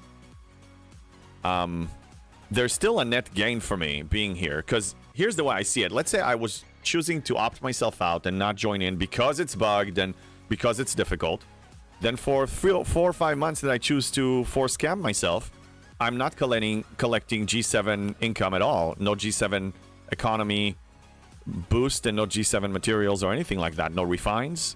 So even if I get less because of bugs and because of me not being able to complete everything, I did skip some events that were difficult for me to complete at the beginning. I'm still getting a lot more that otherwise I wouldn't get if I stayed in G6. So I still see a net value, a net gain. Doom, I can't wait to watch the G7 Can I ask your campaign. community? I do need a picture from somebody who is not up 71 plus where that rare ticketed event is. Okay, all non-G7 players, yeah. Bond's Discord, please. That'd be really helpful. I just need one screenshot where it shows that event so I can do a side-by-side comparison. Yeah, please, guys. We have plenty of people. We got like almost 150. Somebody can probably throw a screenshot. A non-G7. Jeff Games, enjoy the G7 economy. The later I join G7, the easier it's going to be. Yeah, it's going to be easier later, but you're going to have months of not getting anything at all. I ran the calculation. It's still a benefit. Because whenever they boost the economy and makes it easier, it's going to be for all of G7. So when you are new G7 entering something that now you're getting more, I'm also getting more. But I got everything before because I ascended earlier. Helger says, it's just dumb adding G7. What about those who aren't high enough to try it? They should have added similar area for those who aren't that high. Well, I mean, here's the thing. You have people that were sitting at the top for a long time, and they're getting bored. I was, and I know a lot of other ones were. And this also gives smaller players an incentive to grow and give them something to shoot for. I know that some people don't want to progress fast, or they don't enjoy it as much, or, you know, they see some barriers that are not really there because, for whatever reason, they don't want to push forward. It comes with a cost. It means that you can't play high-end content. But I think that's true in any MMO. You know, even World of Warcraft stuff. Like, I mean, if you choose to stay in the lower levels, and then you're not going to do high-end content. That's just the way it is. But it doesn't mean that every content they release is going to be available to everybody. You need to have an incentive to grow. I personally like playing like that, so I don't see a problem with it. Can't see Ascension missions till Op 70. Correct. You get to Op 70, and then you continue the storyline mission chain. Game never ends, so why do I need to rush? No, that's true. The game doesn't end. You're always going to have something to do. You choose what to do. You can collect chips and beef up and be the strongest for your ops level compared to your peers. Or you can choose to push and do higher end content. The choice is yours. This is a choose your own adventure game. You choose it and be happy with it. As long as you're happy with your playstyle, that's it. Now, they are adding new... we complain that we're adding new content every month, and they do. New ships, new buildings, new this, new hostiles, new loops. They don't retire as many, so there's always something to do. You're not going to get bored. I know you want to be in the Veil, but in order to get to the Veil, you're going to have to do some things that are... You know, you can't linger too long in lower levels, if that's important to you. Hostiles are quite some work and time-consuming to do every day, though. Yeah, so retire loops. I mean, now that I'm so obsessed with G7 and the Veil, I abandoned a lot of loops. The only thing I'm doing from older stuff now is MU. I don't have time for anything else. I'm busy up here. It takes me 75 trips, or disco summons, or eviscerator summons, to complete my dailies right now. I'm busy. I'm very busy. You can all go to a margin space and hit 71 hostiles if you have the warp go practice.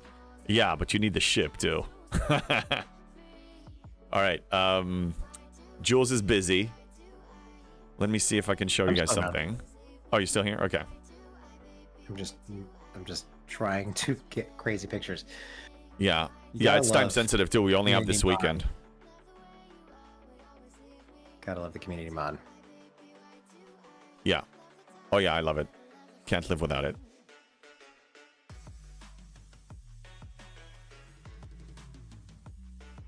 So yeah, I think events is one of the things that has really been a challenge here in G7 because we're not getting some of them we don't get at all, outdated. So we're not getting no G6 economy, no G7 economy. I don't care about G5 and below. I'm drowning in those. I need G6 and I still need G7. I need both. So yeah, missing events, broken events, outdated rewards, I mean. It's not pretty up here in G7, but it's still fun for me. Do you think you will get the vengeance over time? It looks like I'm probably going to be getting 40 blueprints, my first 40. I'm actually very close. I'm going to be investing in more researches and ship tiers. I think I'm probably going to be... Yeah, I think I'll be getting my first 40. So 960 to go. But I'm not too worried about it. I'm pretty convinced that any day now, the sourcing for this is going to increase. It's time. No arena-related events again this week. There wasn't anything last week. I don't know. We'll see what happens this week. But a G7 is not a good indication for the events, you know, that you're getting, because we're not getting a lot of them. They're just not showing. So I'll have to ask non-G7. What? Don't ask us. Yeah, That's yeah. Don't ask us. Yeah, we're in a foobar state. Just don't. Yeah, we're guinea pigs, testers, unpaid testers. That's what we are. Yeah, Jimmy, 960 to go. Yeah. I gotta head back to work. Okay. It's been a pleasure talking to you. Yes, it was. Okay, we'll do this again. You enjoy yourself, and we'll talk soon. All right, you too. Have a good grind. All right. Thank you. Bye. All right, guys, we're back. We're back. Let me catch up here. Margin side missions are available before G7.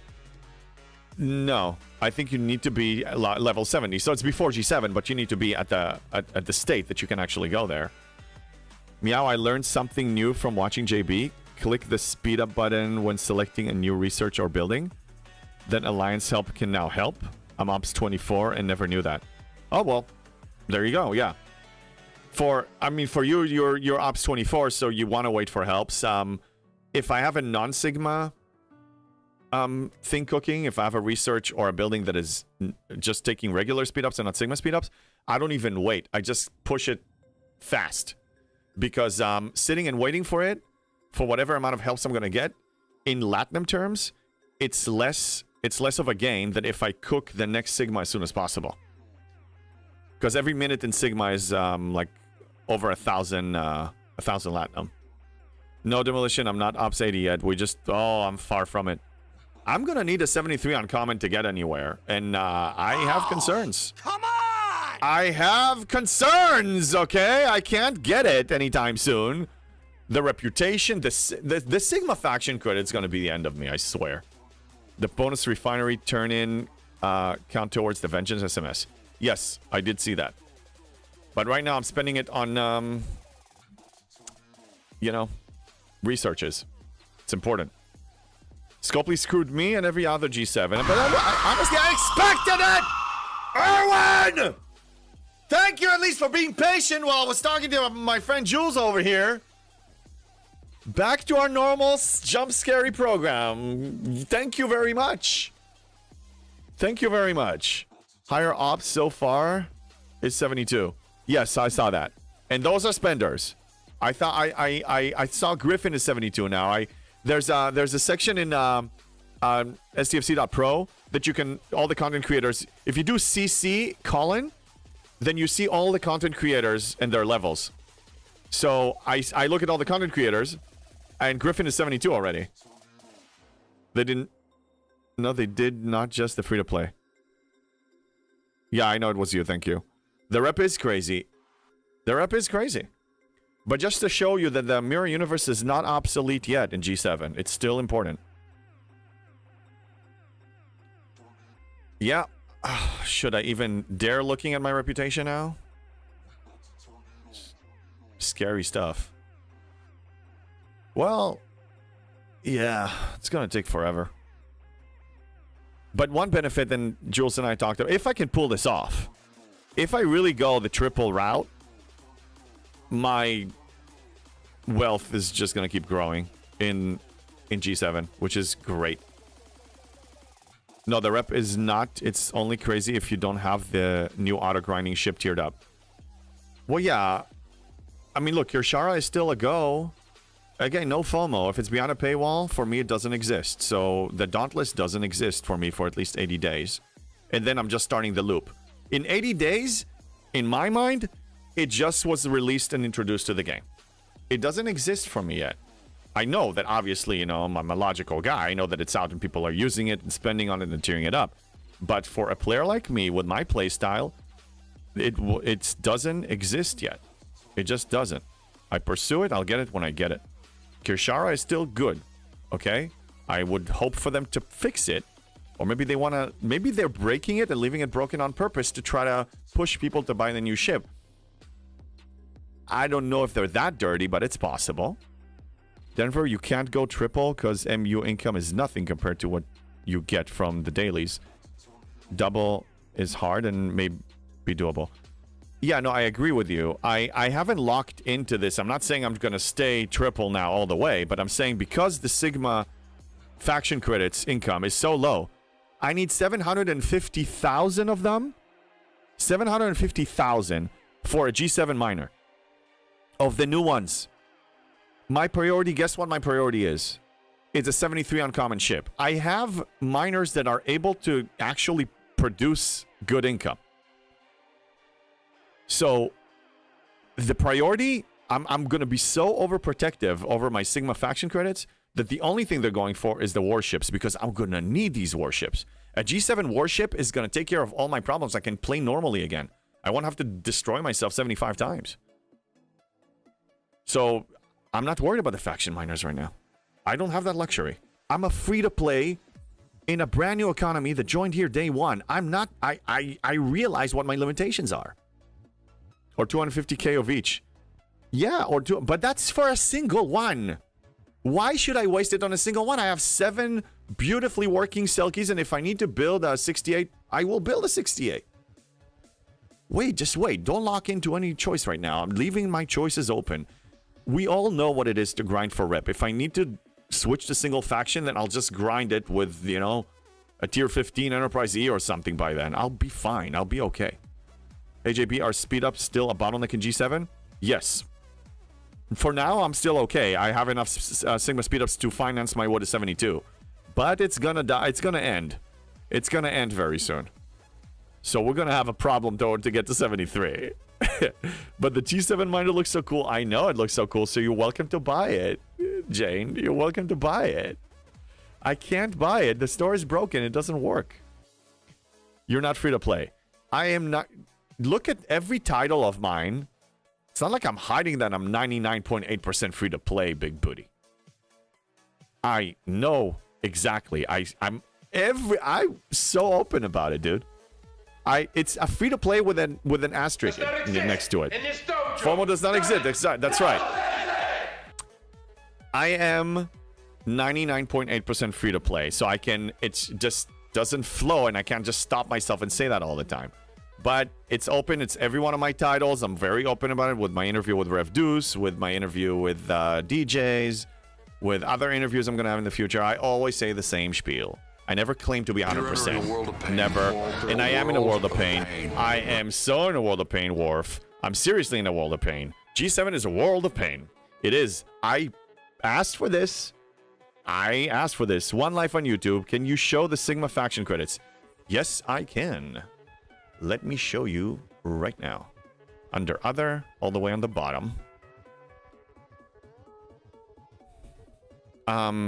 Here they are. This is the Romulan Sigma. This is the Federation Sigma. And this is the Klingon Sigma. Okay? And you only get maybe 500 a day of each if you complete the dailies. Maybe 600 or so. That's it. And you need 750,000 for a single. I mean, come on. It's either you are or you are not. There is no in between. Big Booty, I understand your point of view. I do. I get it. So I'm 99.8%, and you can call it any way you want. Risk Breaker, you should start over. No, I will never do that. And they call Jane, you are not Big Booty. Oh, you're not Big Booty? Prove it. No, I'm not Big Booty. He's Big Booty. I'm just a furry. I'm not a big booty. I don't have a big booty. I have a pretty fit booty. I'm a runner. Define if there's planetary missions outside fail in G7 space, then margin is not just locked to G7. It's not. You can walk in there. One Life, thank you for the follow on Twitch. Thank you very much. Yeah, you can fly there if you have the warp range, and you can start getting a head start with mining G7. Absolutely, you can. You absolutely can. You can relocate and be there. That's one thing that is different from G6. Because G6, you couldn't warp in there, even if you had the warp, because it was locked to you until you actually reach 61. Lockdown, hey, I know your store is broken. Can you open the store up and show the faction packs and how many Sigma credits they are selling for $99? I can, but I choose not to because I'm against... I have no problem if people spend, but I'm not encouraging spending in this game. That one I refuse to do. I'm sorry. It's a personal principle. And doing G7 margin missions, yeah, you can do those too. But I mean, you're gonna need to kill mission bosses. Yeah, I guess you can. You can if you wanted to. Yes, you're gonna get a head start. One Life. What do Sigma faction credits look like? Oh, I'll show them again. I mean, I know a lot of people don't have access to them yet. They look different. They have like a, you know, their borders are a little different. You still have the symbols, and you know, it looks like the more 3D, like they have a little more. So this is the Federation, looks better, and this is the Romulan, and this is the Klingon one. Just can't do Veil content. Yeah, but I mean, aren't you busy enough though with like doing your economy stuff? Like, I mean, you have G6 stuff. I would invest in growing there and mining that because you need the max refine unless you're already taken care of. I was mining G6 all the time. And now I don't have time for G6. So I actually reduced my G6 refines to 1 below. So I was max refining. Now I reduced it 1 less. Because I don't have time to mine G6 in the near future. It's just not happening. You want to know how much they are ripping people off? Yeah, well, Lockdown, I'm just not, I don't want to show it. I can't support it. I can't support it. It's, you know, I can send you a screenshot directly if you want, but I can't. I don't support these microtransactions. I think it's wrong. On so many levels, it's wrong. Like, if they're selling cosmetics, that's one thing, but they're selling people... Come on, I talked about it enough.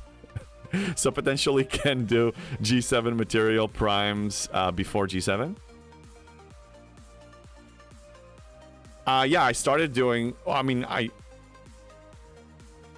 Oh yeah, I guess that's true. If you do missions, then you get to G7 materials, but you can do it. But I don't recommend for you to do that. You know why? Because if at least if I remember correctly, when you're not G7 yet, so the G7 cost is not taking into account all of your efficiencies. But once you are in G7, then it's reduced. So instead of 2,000, I'm paying like 200. Now maybe if you see that the cost was reduced to you, then it's worth it for you. Apal, I think by the end of next year, we'll have G7 MU type space for rep grinding and way to easily grind. Yeah, look, Apal, they will have to make adjustments to accommodate for the general population that are not hardcore gamers. Okay, I'm a hardcore player. Some people are not, so they will have to make it easier for them. It's not going to happen anytime soon, though. Big Booty says people know what they are getting into, not like they have guns on our heads making us spend money. Correct, Big Booty, correct. Nobody's pointing a gun. Everybody makes their own choice. And it's, I always say, who's to blame? The cigarette smoker or the tobacco company? Well, of course, the cigarette smoker, because they choose to buy it. But because if I know that somebody has maybe a weakness or can be tempted, I'm not going to put, like, you know, if it's somebody who is a person who doesn't want to drink anymore, I'm not going to put a drink in front of their face. I don't want to do that. I don't want to do that to them. They're welcome to go to the bar by themselves, but I'm not going to put it in front of them. That's my choice, though. Manical Jane, have you found G7 uncommon or rare mats in missions? Couldn't find any on STFC.space. I don't look for them there. They should be there. I mean, STFC.space has a bunch of G7 systems and everything in it. It should actually be there. I'm going to recall my miners before somebody will blow them up.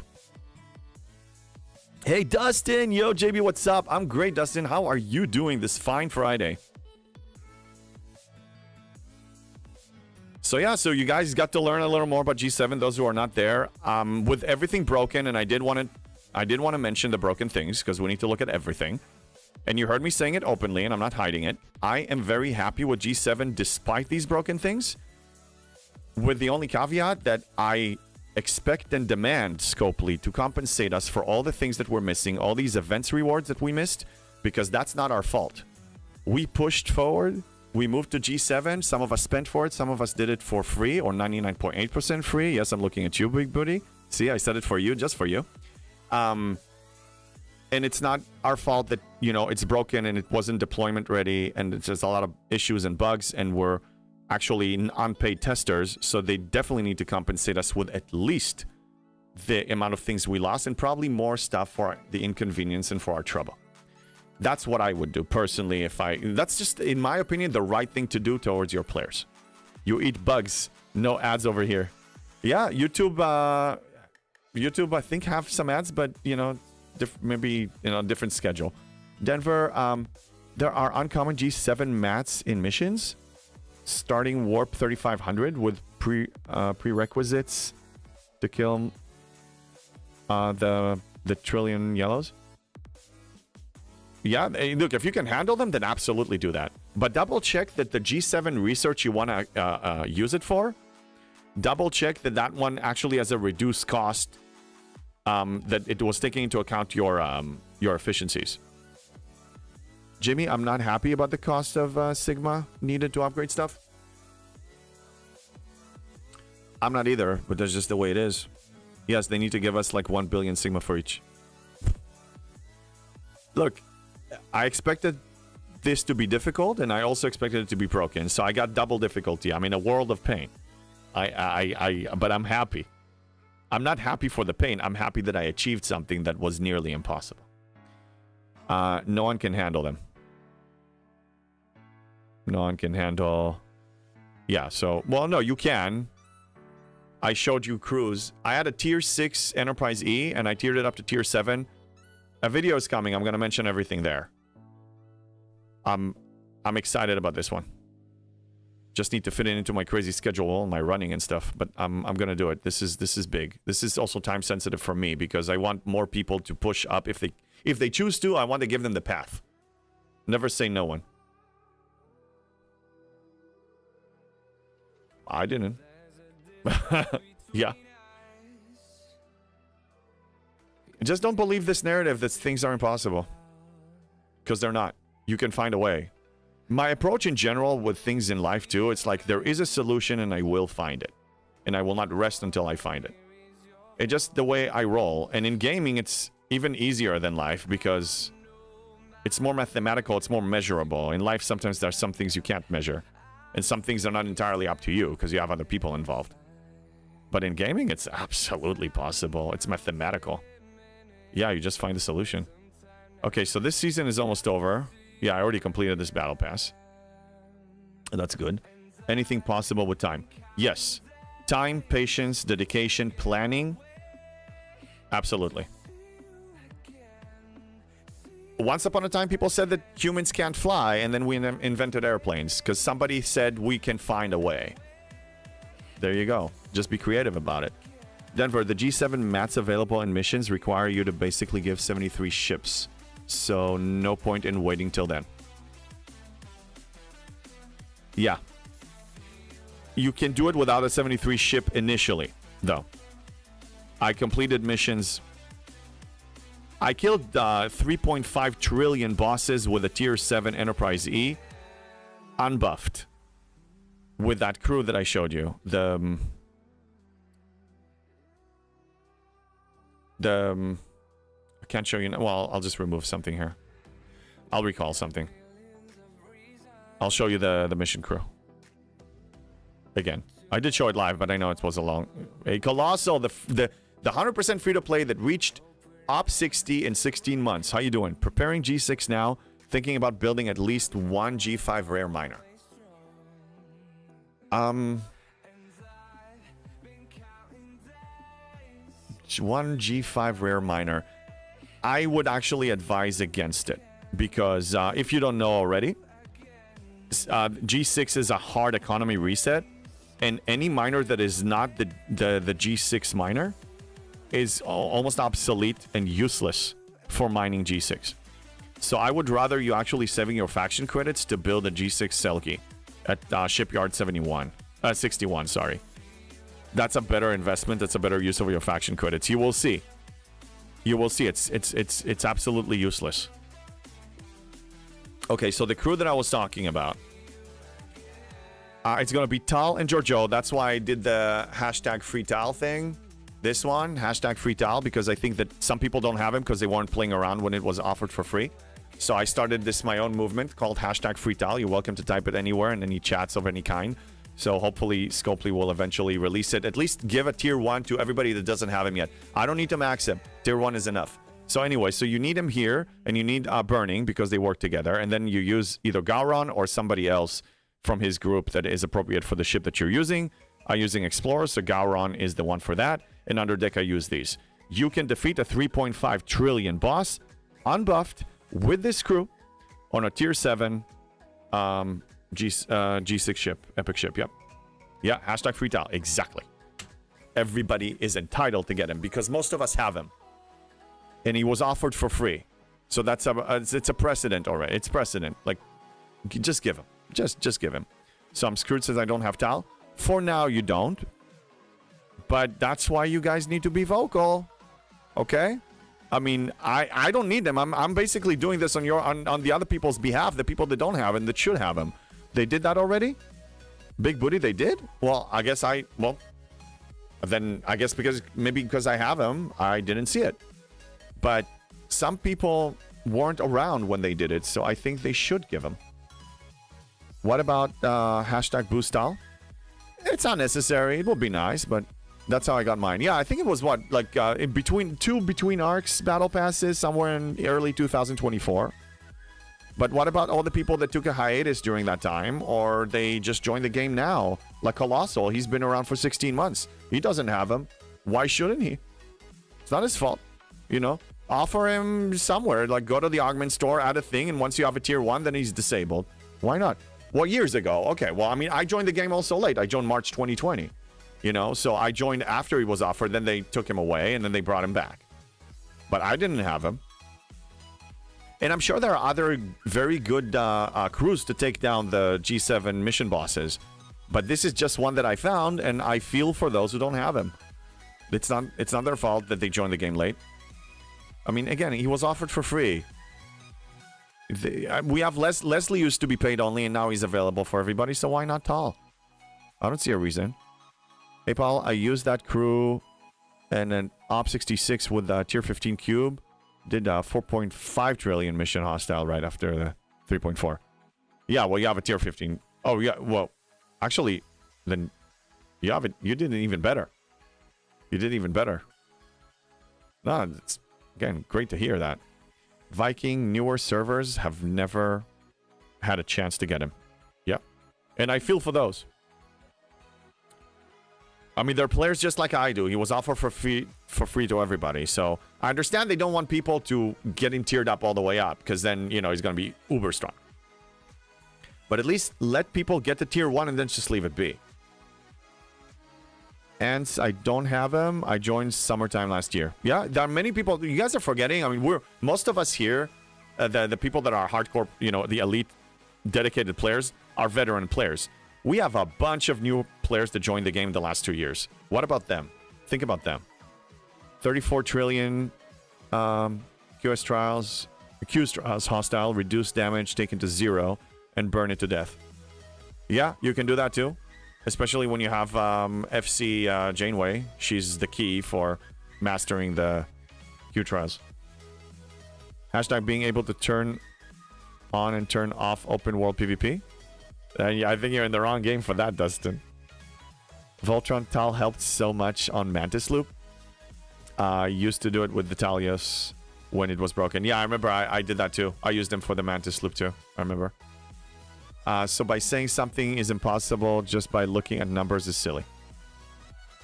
Yeah, but some people don't want to see the numbers. Maybe they have a blind spot. Maybe they're just very conditioned to see things in a certain way. I'm not blaming them for that. But things are possible. They're just different. I mean, the way I did it is very different than the way Jules did it or somebody else did it. In many ways, I play a very different game than most players. A free-to-play has to do that. I haven't spent on my account for over 4.5 years. So I don't buy anything. It was, you know, $45 value total. For those who don't know. Erwin, the 11.3 are out of range. 11.3 what? Oh, the trillion? Okay, so yeah, Erwin, well, you have max ship. So yeah, you can handle 6.8 trillion mission bosses. No, we're gonna have to get the 73 uncommon. And that's why the vengeance is not that important to me, because by the time I get 1,000 blueprints, I'm probably gonna be, I'm assuming, I'll find a way to get the 73 uncommon. And then, who needs the vengeance at that point? Don't get me started with all the veterans who say, I don't need badges, so get good. When people who haven't played 5 years are in shambles, yeah.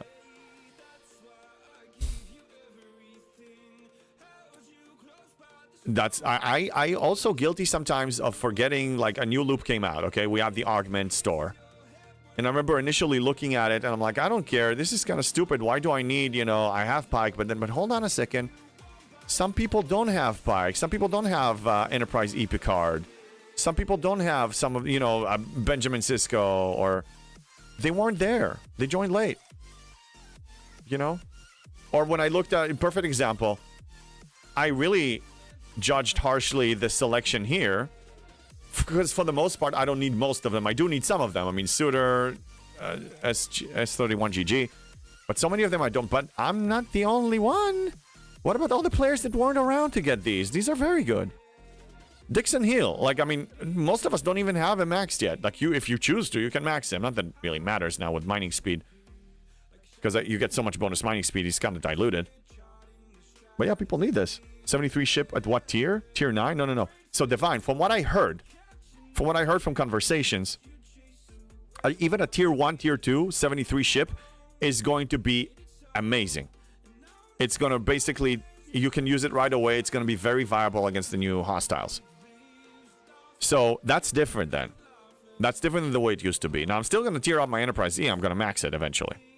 I'm going to do that, and then max the cube, and then if I get a vengeance, I'll probably go and, you know, go to the Breen hostiles and get that too. Exciting times, though. Abdi, I would advise to forget the vengeance. Yeah, I mean, I forgot about it. I'm not pursuing it, but if I get 40 blueprints in the next 2 days because I get to one milestone, sure, I'll take them. It's still a nice, shiny, legendary ship that I'll probably just show off. It's a collector's item for me.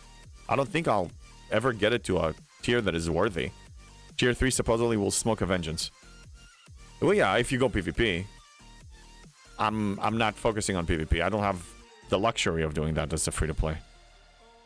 Deadly, didn't Jules say that a tier 3 473 is better than a max G6 epic? Yes, he did. Him and Nigel Nigel has a podcast, those of you who don't know. So he was a guest speaker there, and they were talking about this.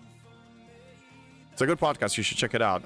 In fact, Nigel and I are talking. I'm going to be there at a certain point, too. We're coordinating a date, and I'm going to be a speaker there as well.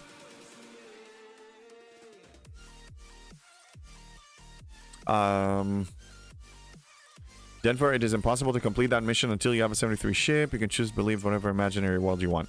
Yeah, no, I believe it. That's why I'm not trying. Right now, I'm just grinding, doing my dailies, getting used to this, getting my way to 72, researching, catching up on research, figure it out then. It is disappointing, though, that so many of our regular events are just messed up. It's just very annoying. I remember the last time the ship was at tier 3, I was supposed to smoke another number 1 ship. Yeah, we'll see what happens here. I will figure it out. Yeah, this is not fixed yet. Okay, so yeah, it's basically just me doing dailies. It's the only thing I have. The exciting thing is that now I have the Squall. I did not expect... I would have forgotten about it. Was so excited about G7 that I forgot about it. Yeah, here, Transigen, so... Now, yeah, she will be useful. For the rep grind. I think now, because... And Jules and I were touching base on this. Now that rep, you need such high amounts, then all of those exos and all of those officers, and it's all going to add up. It's important. It's actually important.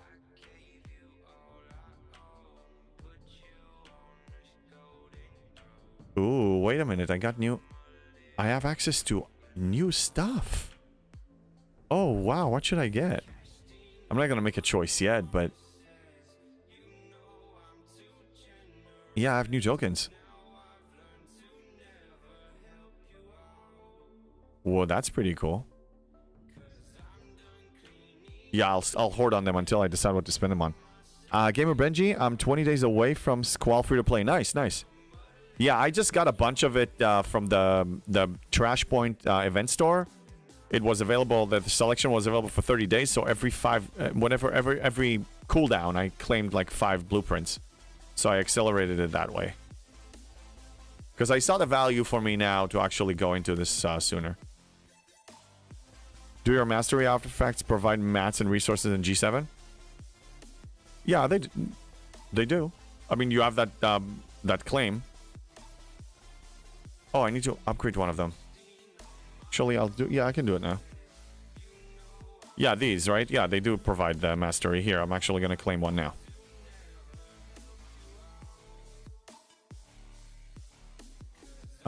It's going to give me what? Yeah, resources. Very important. I think the Scotty Trident for the ship part efficiency on those. Yeah, Scotty. Yeah, I think the Trident is for the ship efficiency. You have ship efficiency, you have materials, you have mats, and you have speed ups. Sigma speed ups. These are the 4. Under rare number 1 to get the Zembega storybook. But the Mbega storybook is the one that I'm already getting now. Yeah, I'm already working on this. I'm claiming all those 4. Those I'm claiming all the time. These.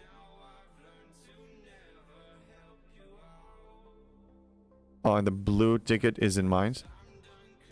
The blue ticket. You mean the Big Booty? You mean the rare ticket? You're getting the rare ticket, and you're G7 or G6? Remind me. I'm sorry, forgot. Abdi, as a fresh G7 player, I would recommend anything that will help with efficiencies. Well, of course. Of course. Okay, yeah, Big Booty, you're G6. Yeah, so, yeah, I don't know if you were here for when Jules and I discovered that. The rare ticketed event is showing for any non-G7 player. The G7's got foobarred on this one as well. It's another broken event that we're not getting. Just wondered if Mat 1 provided rare Mat 71. Mat 1. I can take a look directly. Speedos materials. No, G6 only. G6 only. At least for this for level 6. I don't think it's going to increase. I think it will be OP. I won't argue if they give that. Yeah, we're in a world of pain, Big Booty. We are indeed in a world of pain. I knew that going in. I knew it was going to get ugly. I knew it was going to get tough. I knew that I'm going to have to sweat. I'm going to have to fight for every blade of grass. I knew there will be bugs. I knew there will be broken things. There will be... I knew it. But part of my vision, playing it 99.8% free to play, was that I will push as far as I can without buying anything. And I wanted to get to Op 70 before G7 comes out. So when G7 comes out, I can make an attempt of joining it day one, which is exactly what I did with the help of my friends. And my creative thinking and all of you guys. I mean, we were brainstorming here. We were figuring it out live. It took me 2.5 hours since it was released. In 2.5 hours, I was in. But there was a lot of... we had some moments that I'm like, bashing my head against the wall. Like, how the hell do I get out of this? I would start with the classic tricoder. Yeah, I'm collecting all of them. I mean, everything that I'm eligible for. The classic tricorder, I'm actually collecting it from here. I'm claiming 2 of these every day in order to max it. Yeah, these I already finished all the other ones here, all of the other artifacts. I just have these 3 epic ones.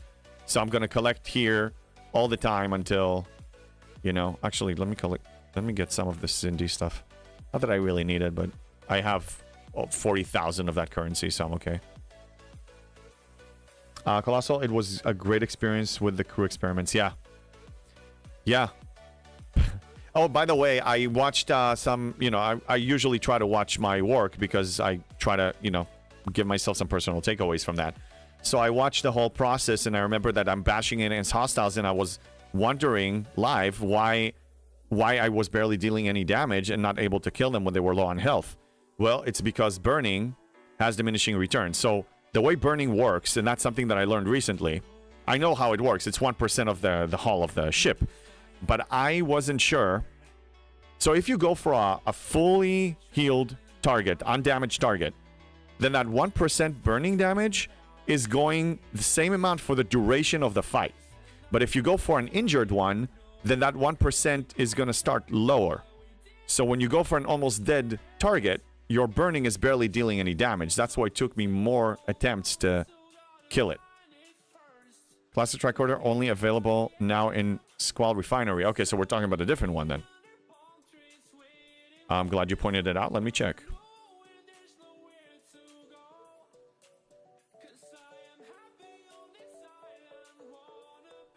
Under Epic. Oh, this one. Okay. Okay. I will add it to the rotation. Let's add one of these. Any other one that is worthy of my attention? Yeah, injured ships have lower hull. Yeah. But what I wasn't sure is that I thought that the 1% burning is being recalculated at the beginning of a round. But it's not true. It's determined at the beginning of the battle. And that's key. So yeah, let me know if there's any other one of these that I should actually give my attention to. Oh yes, 150% at level 12. That's definitely worthy. It's one at a time though, man. It's gonna take forever. Scroll over at the end of the refinery. Galvin. Okay.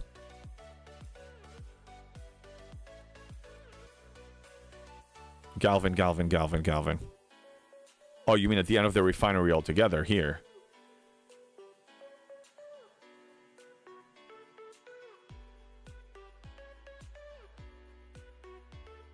Before the BPs? Wait, all the way to the right. No, I'm looking at the wrong thing. Yes, there? Okay. Galvin. Galvin. Looking for Galvin. Oh, here. Increases isolated damage for all ships 60% level 12. Yeah, but do I want to get that? It's 11 at a time, so that's a good acquisition rate. But I think I saw this. This is a...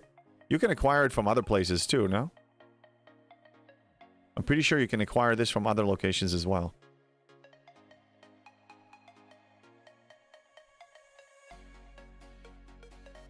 The main point of burning is Nexus research bonus and inflicting ship skill and other officers like hashtag free tile. That's right. 50 each. Scroll right. You can get it in the exile. Yes, that's right. I remember seeing it somewhere. So I can get more of these if I choose, but... Oh! 50 of each. Ooh, baby. Okay, since I only have a single one, I don't want to make a choice yet.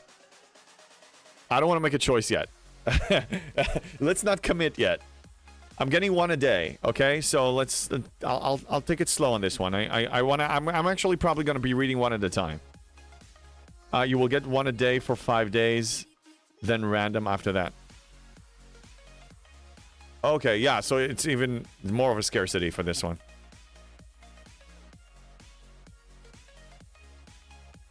No, it's good, it's good. One thing I was looking forward to is some of these efficiency ones for the relativity and for the parts. Oh, that's expensive though. 300, huh? Not... Yeah, ship efficiency. There was relativity and vindicator. But yeah, I need a bunch of this for 50 of the mastery. Yes, baby. Oh yeah, it's great. Definitely a worthy target. I just need to think this through. Because I'm obtaining like 12 of them a day each. So, and I'm going to continue claiming it for the, you know, the older currency. So do I want to throw the the scarce, the one that is scarce, the currency that is very scarce? Do I want to use it for this? I need to think about it. After the Galvin unlocks, you can max it with temporal disruptors. Alex. Okay, that's a game changer right there. Okay, I think we made a decision.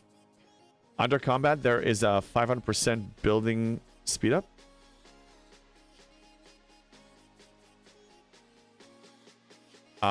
Let me see if I can afford it, though.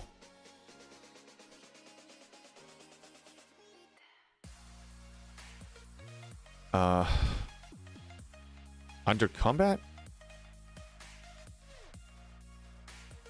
Yeah, I need 375. I don't have enough yet.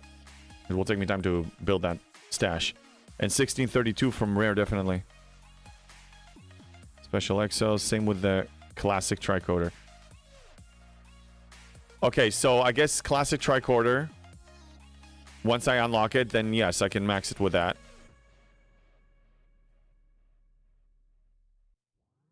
Yeah, because I know with Jordy's visor, it was the same thing. You just unlock it and then you max it with a...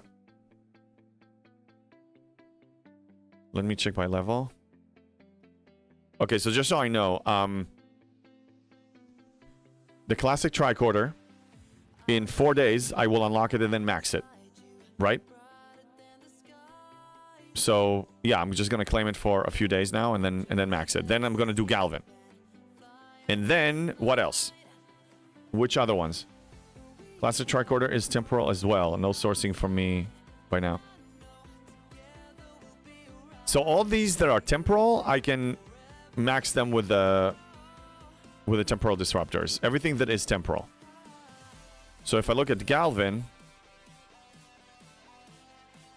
that's an epic one, wherever it is. Should have 0 of that. Galvin, I have... Yeah, this one is temporal too. So by looking at them, if you see something temporal, then you know... So this is not temporal, so here I'm actually going to need to grind it. So, oh, I need to focus here. Where? All can you get classic tricorder? Well, from the squall. Once you unlock the squall, you're getting it. That's what I did today. The bottom 2 uncommon can also be maxed once unlocked. These 2? Okay. And I've seen those. I can actually max cargo for all ships. That I'll take that. And this one is kind of outdated. But yeah, I can actually go for these 2. Let's go back to the refinery. No, this is good. You guys are pointing out really important stuff.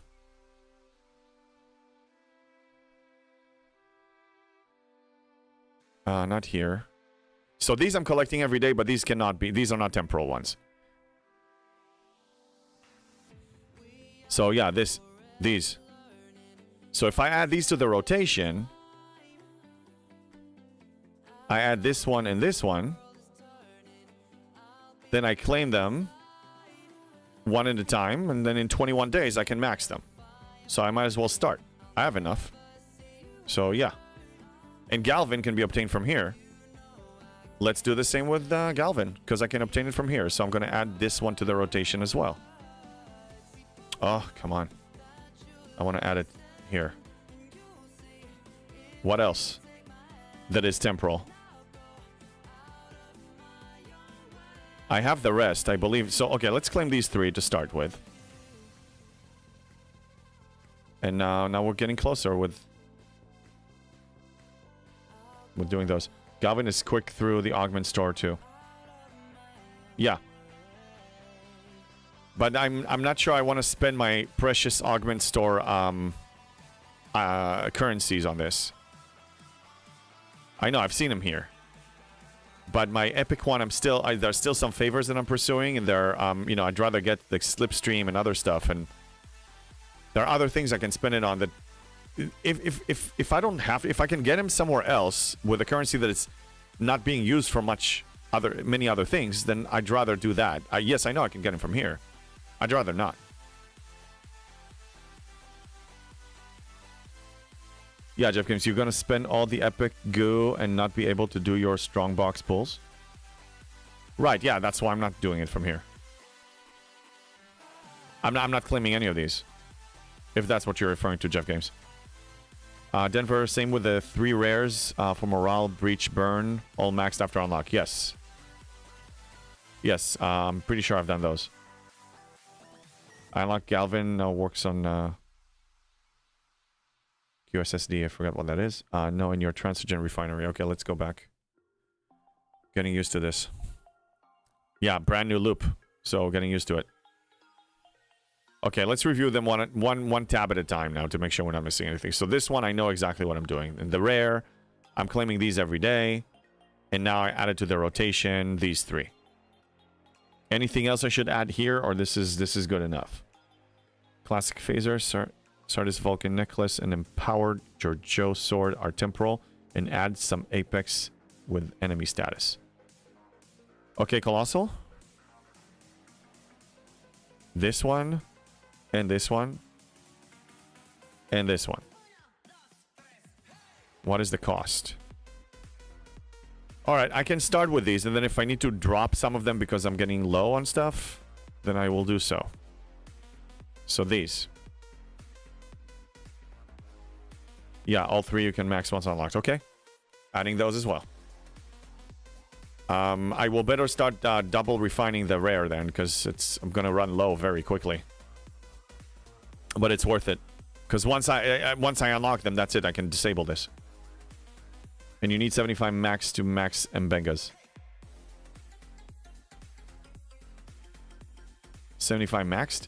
Oh yeah. 75 maxed artifacts. 75 level 12, yeah. How many do I have now? A good amount, but yeah, we need more. Oh, Anorax's data pad is almost level 12. Yeah, I'm almost done with it. Oh, that's great. I think in 2 days or so, I'm going to master this one. This one soon enough, too. It's coming along. The collection is coming along. Now, I told you why I don't claim those. Why I don't unlock these. It's a failsafe, because these I don't really care so much about their bonus. It reduces base damage of PvP, whatever. and this is crit chance. It maybe can help a little bit, you know. The reason I don't do that, that's a failsafe mechanic for the Alliance tournaments. If for whatever reason I can't complete it and I need, you know, to do the thing with the temporal disruptors, and did you convert temporal disruptors? Forgot. No, there was.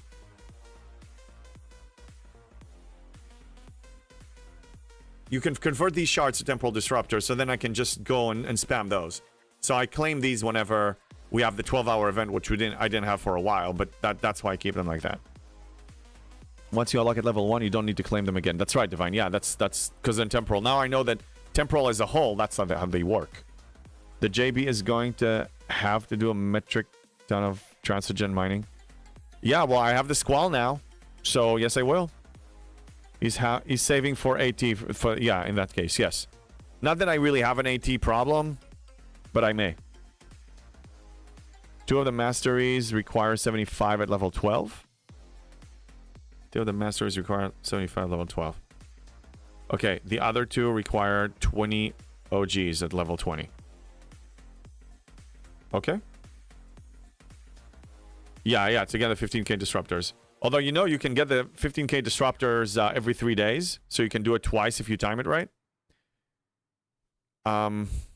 If you go to the Zindi Rare Armada bonus pack, 25k, if you just spend the 25k, if you claim one of these, you're usually completed because you have the temporal disruptors.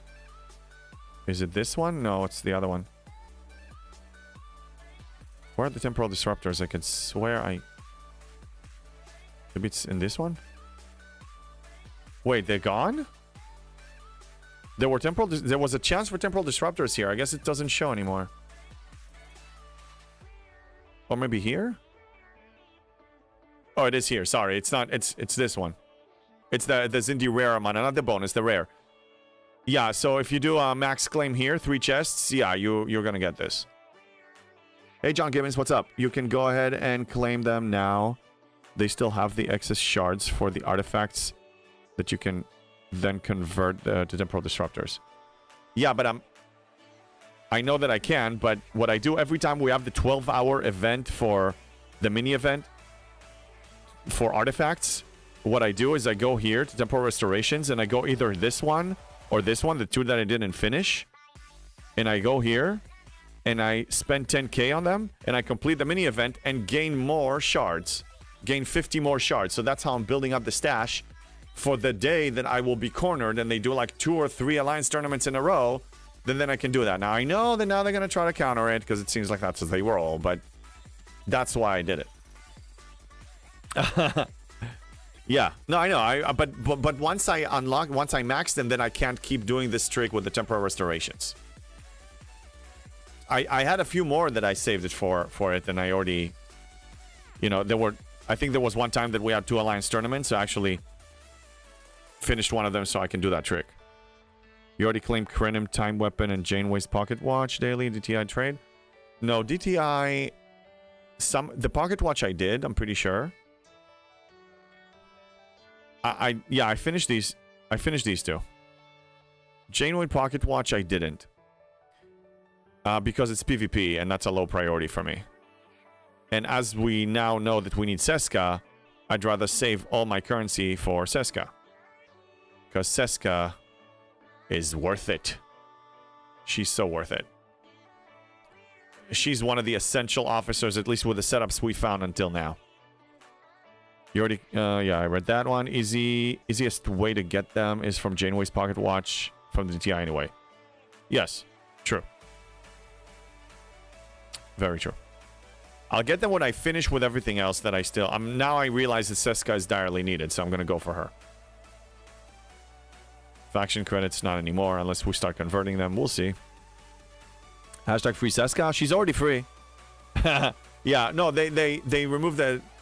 I did single pulls. I claimed like maybe 150 shards of her, single clicks.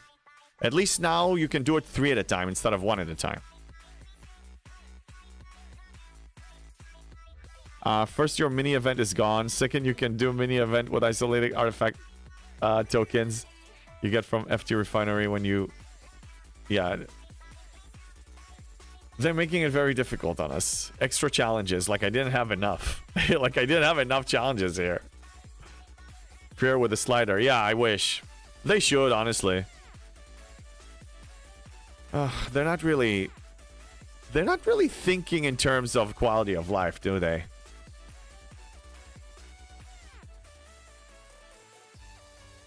I don't like that. I'm so bad on claims now. I've been... Once you miss one during the morning, then it just shifts around and it's like, you know. I'll just have to bite the bullet and wait for it to reset. Normally. Like, just one day, just give up on that claim. Hi from Sweden. Zeska needs a slider. Hey, Mysan, good to see you. I'm really glad that I actually started streaming during these hours because I get to interact with people like from Europe and other regions that I normally don't. Quality of their revenue. Yeah, and that's why I don't show the store. I know people know the store. I know they can buy. I just choose not to take a part of it. Part in it. I just don't. It's against my belief system. And I'm true to my belief system. It's really the only thing we can do. John Gibbons, I wonder if Scopely are looking at your account and thinking how they can screw this guy up now. Oh, John Gibbons, they are looking.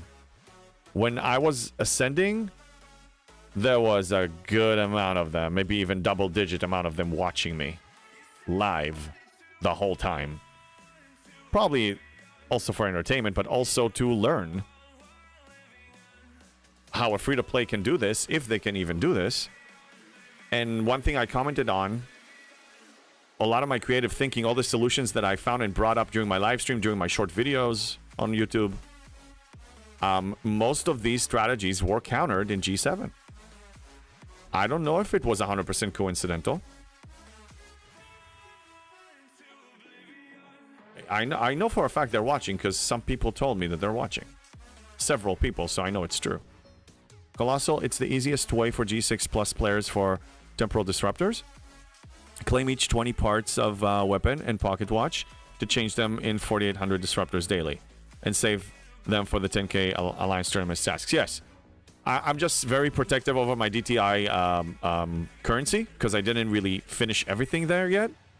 And I can get my temporal disruptor showing the trick, the other trick that I showed you. Hey, Mr. Tiberius, how you doing? Or those players conspire to make you think they were watching you. Everything is possible. Everything. I'll give you a shout out, by the way. Tiberius, Mr. Tiberius here. Usually... Oh, God. What? Leave me alone. No, no, no. No, leave me alone. No, why are you... No. No. Shield. Shield. Somebody hit my base. You... Who is this? Okay. Fine. Jeff, thank you for giving him a shout out. So yeah, Tiberius usually streams. I stream after him on the weekends. So if anybody has a chance to raid anybody, it's him raiding me. But yesterday I added a bonus stream and I finished it when he was like, 20 or so minutes into his. So I got a chance to raid him back finally. Why aren't you 72 yet? Are you falling behind? Tiberius, are you trying to get me upset on purpose? I mean, is that how we roll now? Let me show you the problem I'm having. The problem. It's a big problem. We have some problems, Tiberius. We have some problems. Let me go over the problems, okay? Common is not a problem. Common, I have 420 million Latinum to take care of, okay? That's not a problem. Forget about it. We have an uncommon refined ore problem that I'm actually acquiring it fairly quickly. But the real problem is going to be the Sigma Par Steel. Look, I need 251 million Sigma Par Steel. How the F am I gonna... Yeah! I was already on edge from him asking me everything. I'm 72 here. I'm 72 here. No, I'm not. No, I'm not. No, I'm not. And then he yells at me. What are you trying to do to me? Oh, you Sigma broke. Yes, I am. I'm acquiring more, but it's so slow. It's a slow drip. Yeah, Erwin, it was you. No, you were broke. I heard the Sigma refining is viable now. Yeah, but I need to mine G7. Damage. I need to mine G7. Look, you know what amounts I need to max refine? I need 7.5 million of each. Now I need 2.5 million of each for a middle refine. So I need 5 million a day. I'm working. I don't have time for this. I'll adjust if I have to. So I did build the squall today, Tiberius. I did build the squall. That's exciting. I built the squall. So I took it in here. And now I can refine the raw epic transigen. So let's kill it. And I'm actually going to recall this one. Oh, congrats. I get mine this weekend. Nice. It's good. We actually just reviewed. I don't know if you were here or lurking or whatever. But we reviewed all the options that I have now. And they are very good. There are a few good ones. Okay, so let's go back. Because now I think I can refine something. Yes, I can refine this. So, okay. I actually want to get a double. Because I can get there a lot. Yeah, I'll get a double today. And if I need to adjust in the future, I will. Yeah. So there you go. Artifacts, new things. It's awesome, dude. So what Jules recommended, he was here, is get your disco. Because it has a very low warp range. Tier 1, obviously. It's 72 warp. So I have 20 seconds to complete the summon. So I'm going to jump in here with a disco. And then I'm going to summon it real quick. And then I'm just going to drop it on the node. And in an hour and 34 minutes, it's going to be full. And what I'm going to do is, well, the disco is going to blow up, which is fine. I may need to do the Picard maneuver, but I'm not sure how I'm going to do it. Because I can't really recall with this. I can't recall, so... Well, I guess that's fine. Anyway, that's the new routine now. Use the ability? Well, I don't have the ability unlocked. Oh, because I need to activate it before. Oh, with this. Okay. So if this hits me now, but I'm tier 1, so this should be able to kill me though. It's still stronger than me, right? Oh yeah, it did go after the disco. You're absolutely right.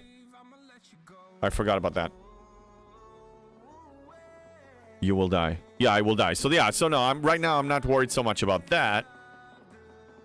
I'm just gonna claim the raw epic transigen this way for now. Oh, the audacity of them to reduce the cost after using 70k of the DTI credits to buy her.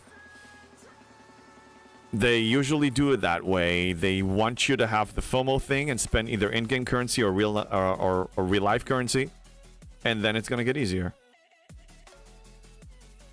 If you turn off that possibility, even in game stuff, like just patience here is being impatient in this game is very costly. It costs you time and money. So patience is a good thing. The only thing I'm impatient about is pushing ops. I'm obsessed. I'm just obsessed. Note to JB needs to... What? Upgrade disco and disco research? No, I already maxed the research. That's why the disco warp is 1727. Very happy with it. There is a chest if you defeat those reds. What does the chest give you? I mean, I can definitely send my squall to a lower one just for these. Tiberius, speaking of FOMO, they gave my level 28 account an event to unlock S&W Pike Spock La'an. And then an event that you can only score points if you use those officers on your bridge.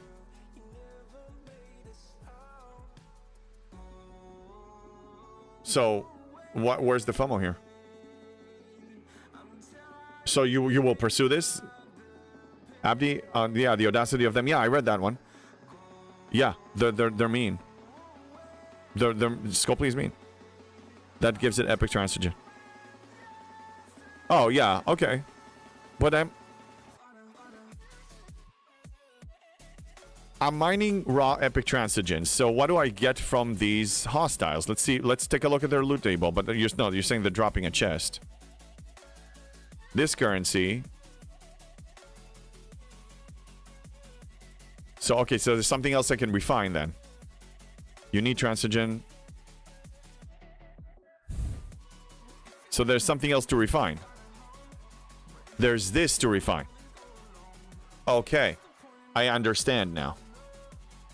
Okay, so after after it gets full, I will send it to a lower one so it can start killing those. Use their loot in the refinery. Yes. Gives more epic refined. Okay. Okay. Yeah, so, I mean, I can't survive them now, but I will do it later. Then I'm learning. Thank you. All you experienced Squall owners, thank you very much. Mr. Allen, yes, don't forget to drop in the 40 system so you can get the epic loot. Yes, yes, okay, we're all talking about the same thing. No, thank you for pointing it out. I'm a Squall noob, and I admit it. Like the canisters in normal, there's stuff in the epic space. Yeah. More currencies, because we need more currencies. So, okay, so the lowest one I can get to.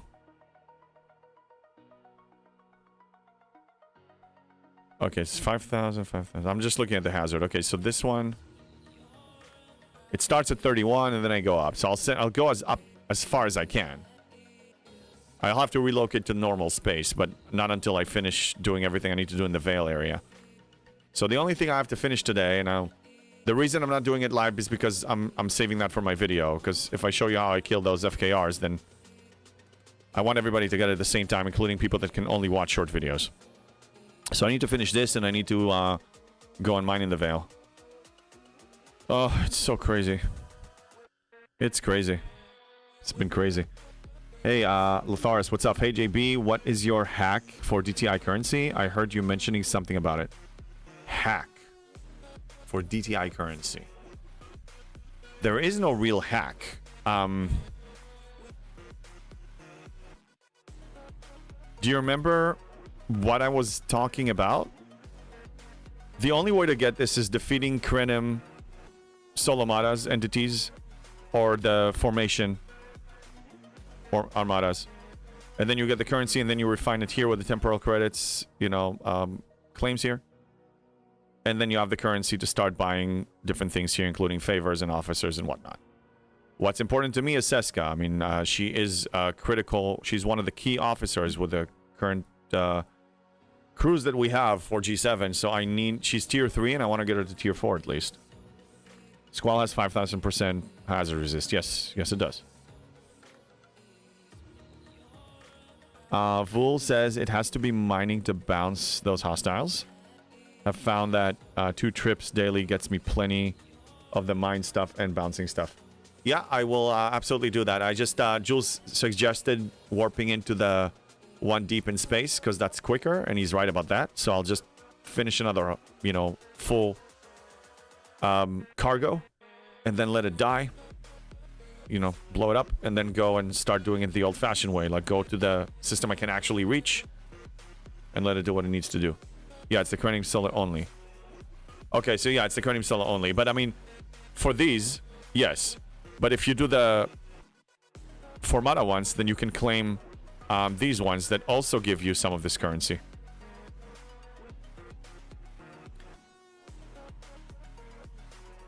It's a decent loop. I mean, now I have an incentive to pursue it because of Seska.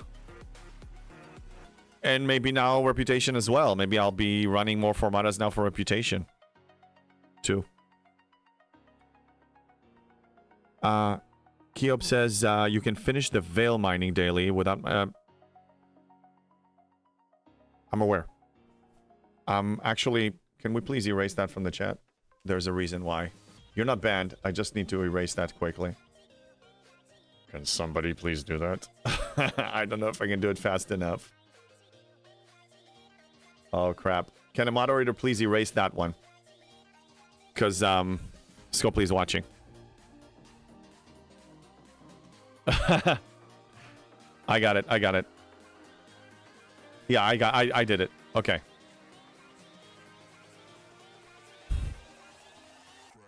Kiob, you were absolutely correct about that. there's a bug, and let's just leave it at that. Let them figure it out themselves, okay? Shush. Shush.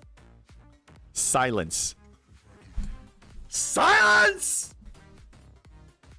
Quiet. They already know about it? Okay, well, that's fine. That's fine. I don't know what they know or don't know, but I know that there's a very high likelihood that they're either watching me live or watching the replay. Oh, So, come on! just silence, okay? Just quiet. Ward ban? We have a ward ban? I don't see one. I don't see one. I don't see one. Of course, Scopely watching. Well, yeah, they need to. I mean, well, if they're smart, first of all, they need to know what the pulse of the men is. So they need to be watching, you know, content creators with a decent amount of a community with them, so they understand more or less what people feel and think, so they can exploit it to sell packs. So that's one of the reasons they're probably doing it. Another one, if they were smart, is to also see how we feel so they can actually make us happier. But I think profit is more important than making us happy. I think we established that. So it's another reason they're watching. And another reason they're watching, especially when I make a short video, is, okay, well, there's a very, you know, nice, legit life hack here. So how about we try to stop it either on the next economy or the next loop? Hence why G7 looks the way it does. I don't think it's just me, but I mean, I'm basically giving them highlights. So, like, you know, making their life easier. So let's not make their life easier. Just assume that whenever you announce something really good out in the public, there is a chance that they will either try to nerf it or counter it on the next one. Player beneficial bugs don't help if you don't share them, and you can't share without letting Scopely know. Yes, so there was one video of mine that I knew that if I say it outright, a certain hack, I can't say it, you know, then it will definitely be nerfed. So I kept it hidden, so those will know about it will know what I'm talking about. And maybe some people can figure it out.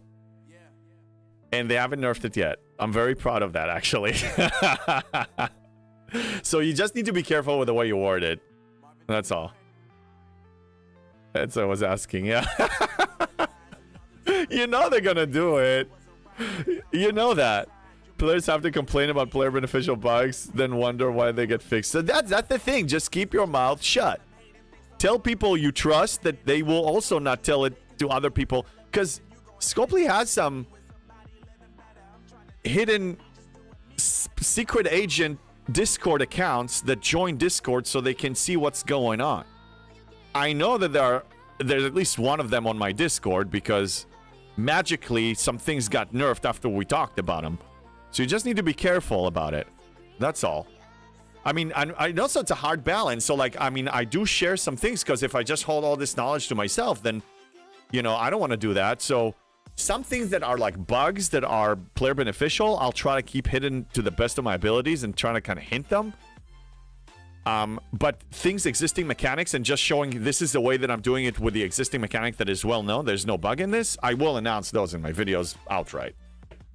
G7 events are as they are because it wasn't planned for release till November.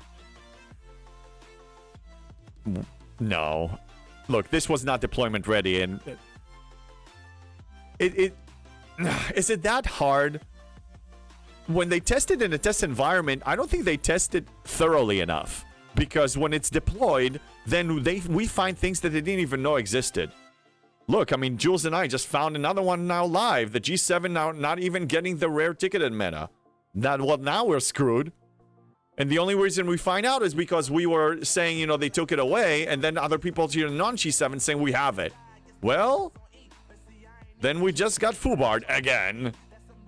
For being G7 early. Was G7 supposed to be pushed back? No, just people were talking about it, and oh my god, we had like at least a month here that we were bashing into like my prediction of when it's gonna come out, and people saying that it's gonna be next year, and all the arguments behind it. We had some fun with it. What was getting ridiculous, and I was right. I mean, the bottom line. Yeah, well, they were drunk. And thought it was February. Oh my God, Scopely, this is not deployment ready. I mean, all these bugs and more bugs come out. This is not deployment ready. I'm still glad it came out in November, but I mean in October this month, but oh my God. This is painful. This is a world of pain, man. Ascending here was a world of pain. And then going through this is a world of pain with all the broken stuff. By the looks of it, it should be definitely pushed back. Looks like...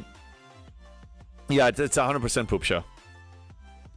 But when was the last time somebody mentioned the month and year of an arc that was a flawless release with no poop show? I don't remember one. And I could be wrong. So if you know one for a fact, mention what it was. Like what arc it was, because everything was broken since I played the game. Always there was something messed up. Broken feature, lag, crashing, whatever. Missing things, always something. They're not thorough enough with their test. I don't know. I mean, they're doing testing, but it's not thorough enough, clearly. If I was a gaming company and, I was in charge of a project of releasing a feature or a game or whatever, and we see that there are that many bugs, I'm like, no, we cannot release it right now. Fix it. Or at least bring it to the point that it's almost fixed. I'm glad I'm taking G6 slowly and G7. Yeah, you're definitely all of you that chose either you can't join G7 or you choose not to join G7. You are saving yourself some pain when it comes to the broken stuff, but you're also saving yourself you are missing G7 economy income, which is going to be big. The fact that I'm here day one means that I'm going to reach Ops 80 way before a lot of other people that are going to do it later as a free-to-play. So spenders that will join later, I may outpace them because they're waiting. Happy to be corrected. The first ever one was a delight. Well, I wasn't here. I'll take your word for it. March 2020 is when I joined. Was the middle of the original Borg arc. Scopely, here's that goes. Okay, roll back all G7 to 70. Pull it, release in 6 months. They're not going to do that. Big Booty, I choose not to. Totally cool. Again, you're lucky in the sense that you don't have to go through all of this. I'm tired of reporting stuff. I mean, I write bullet points and I share them with people that I know. I know people that know people. Jules knows people. So, yeah, I will send it to them. I'm also part of Discords that I know that, there are more people that know people. But I don't open tickets anymore. I'm done with opening tickets. I don't have the patience to deal with whatever some of their customer service representatives don't even actually read what I'm saying, and they send me an automated response and they automatically close the ticket, and then I need to open it again and reference the old one and do it again. Sometimes it's 2-3 times in a row before you get somebody that actually reads the goddamn thing. I don't want to go through that. Pointless going 72 till you can kill 72s. I beg to differ on that one, Divine. I used to say that wait until you can actually kill. I will be able to kill 72s. I can already kill 71s. And I have at least a month and a half before I even get close to 72. I'm willing to bet that I'll be able to kill 72. Now, ideally, if I don't want to farm them that slow, I should try to kill 73s. But I think for that, I'm going to need the uncommon G7 ship. Flashpoint 2025 should have been on hold. Boy, yeah, Dustin for sure. No, they need to release something every month to sell something every month. This is the spice must flow, right? I mean, the income, whatever their model, it must flow. They're not going to stop. I'm okay with them releasing stuff every month, but at least if you don't have enough man hours to test it properly, then get more employees, goddammit. Not think you will need to, JP, to need what? You can go up to Op 72 if you're going to be stuck like... No, I can't go to 72. I don't have the resources. By the time I have them, I should have a stronger Enterprise E. Pretty sure.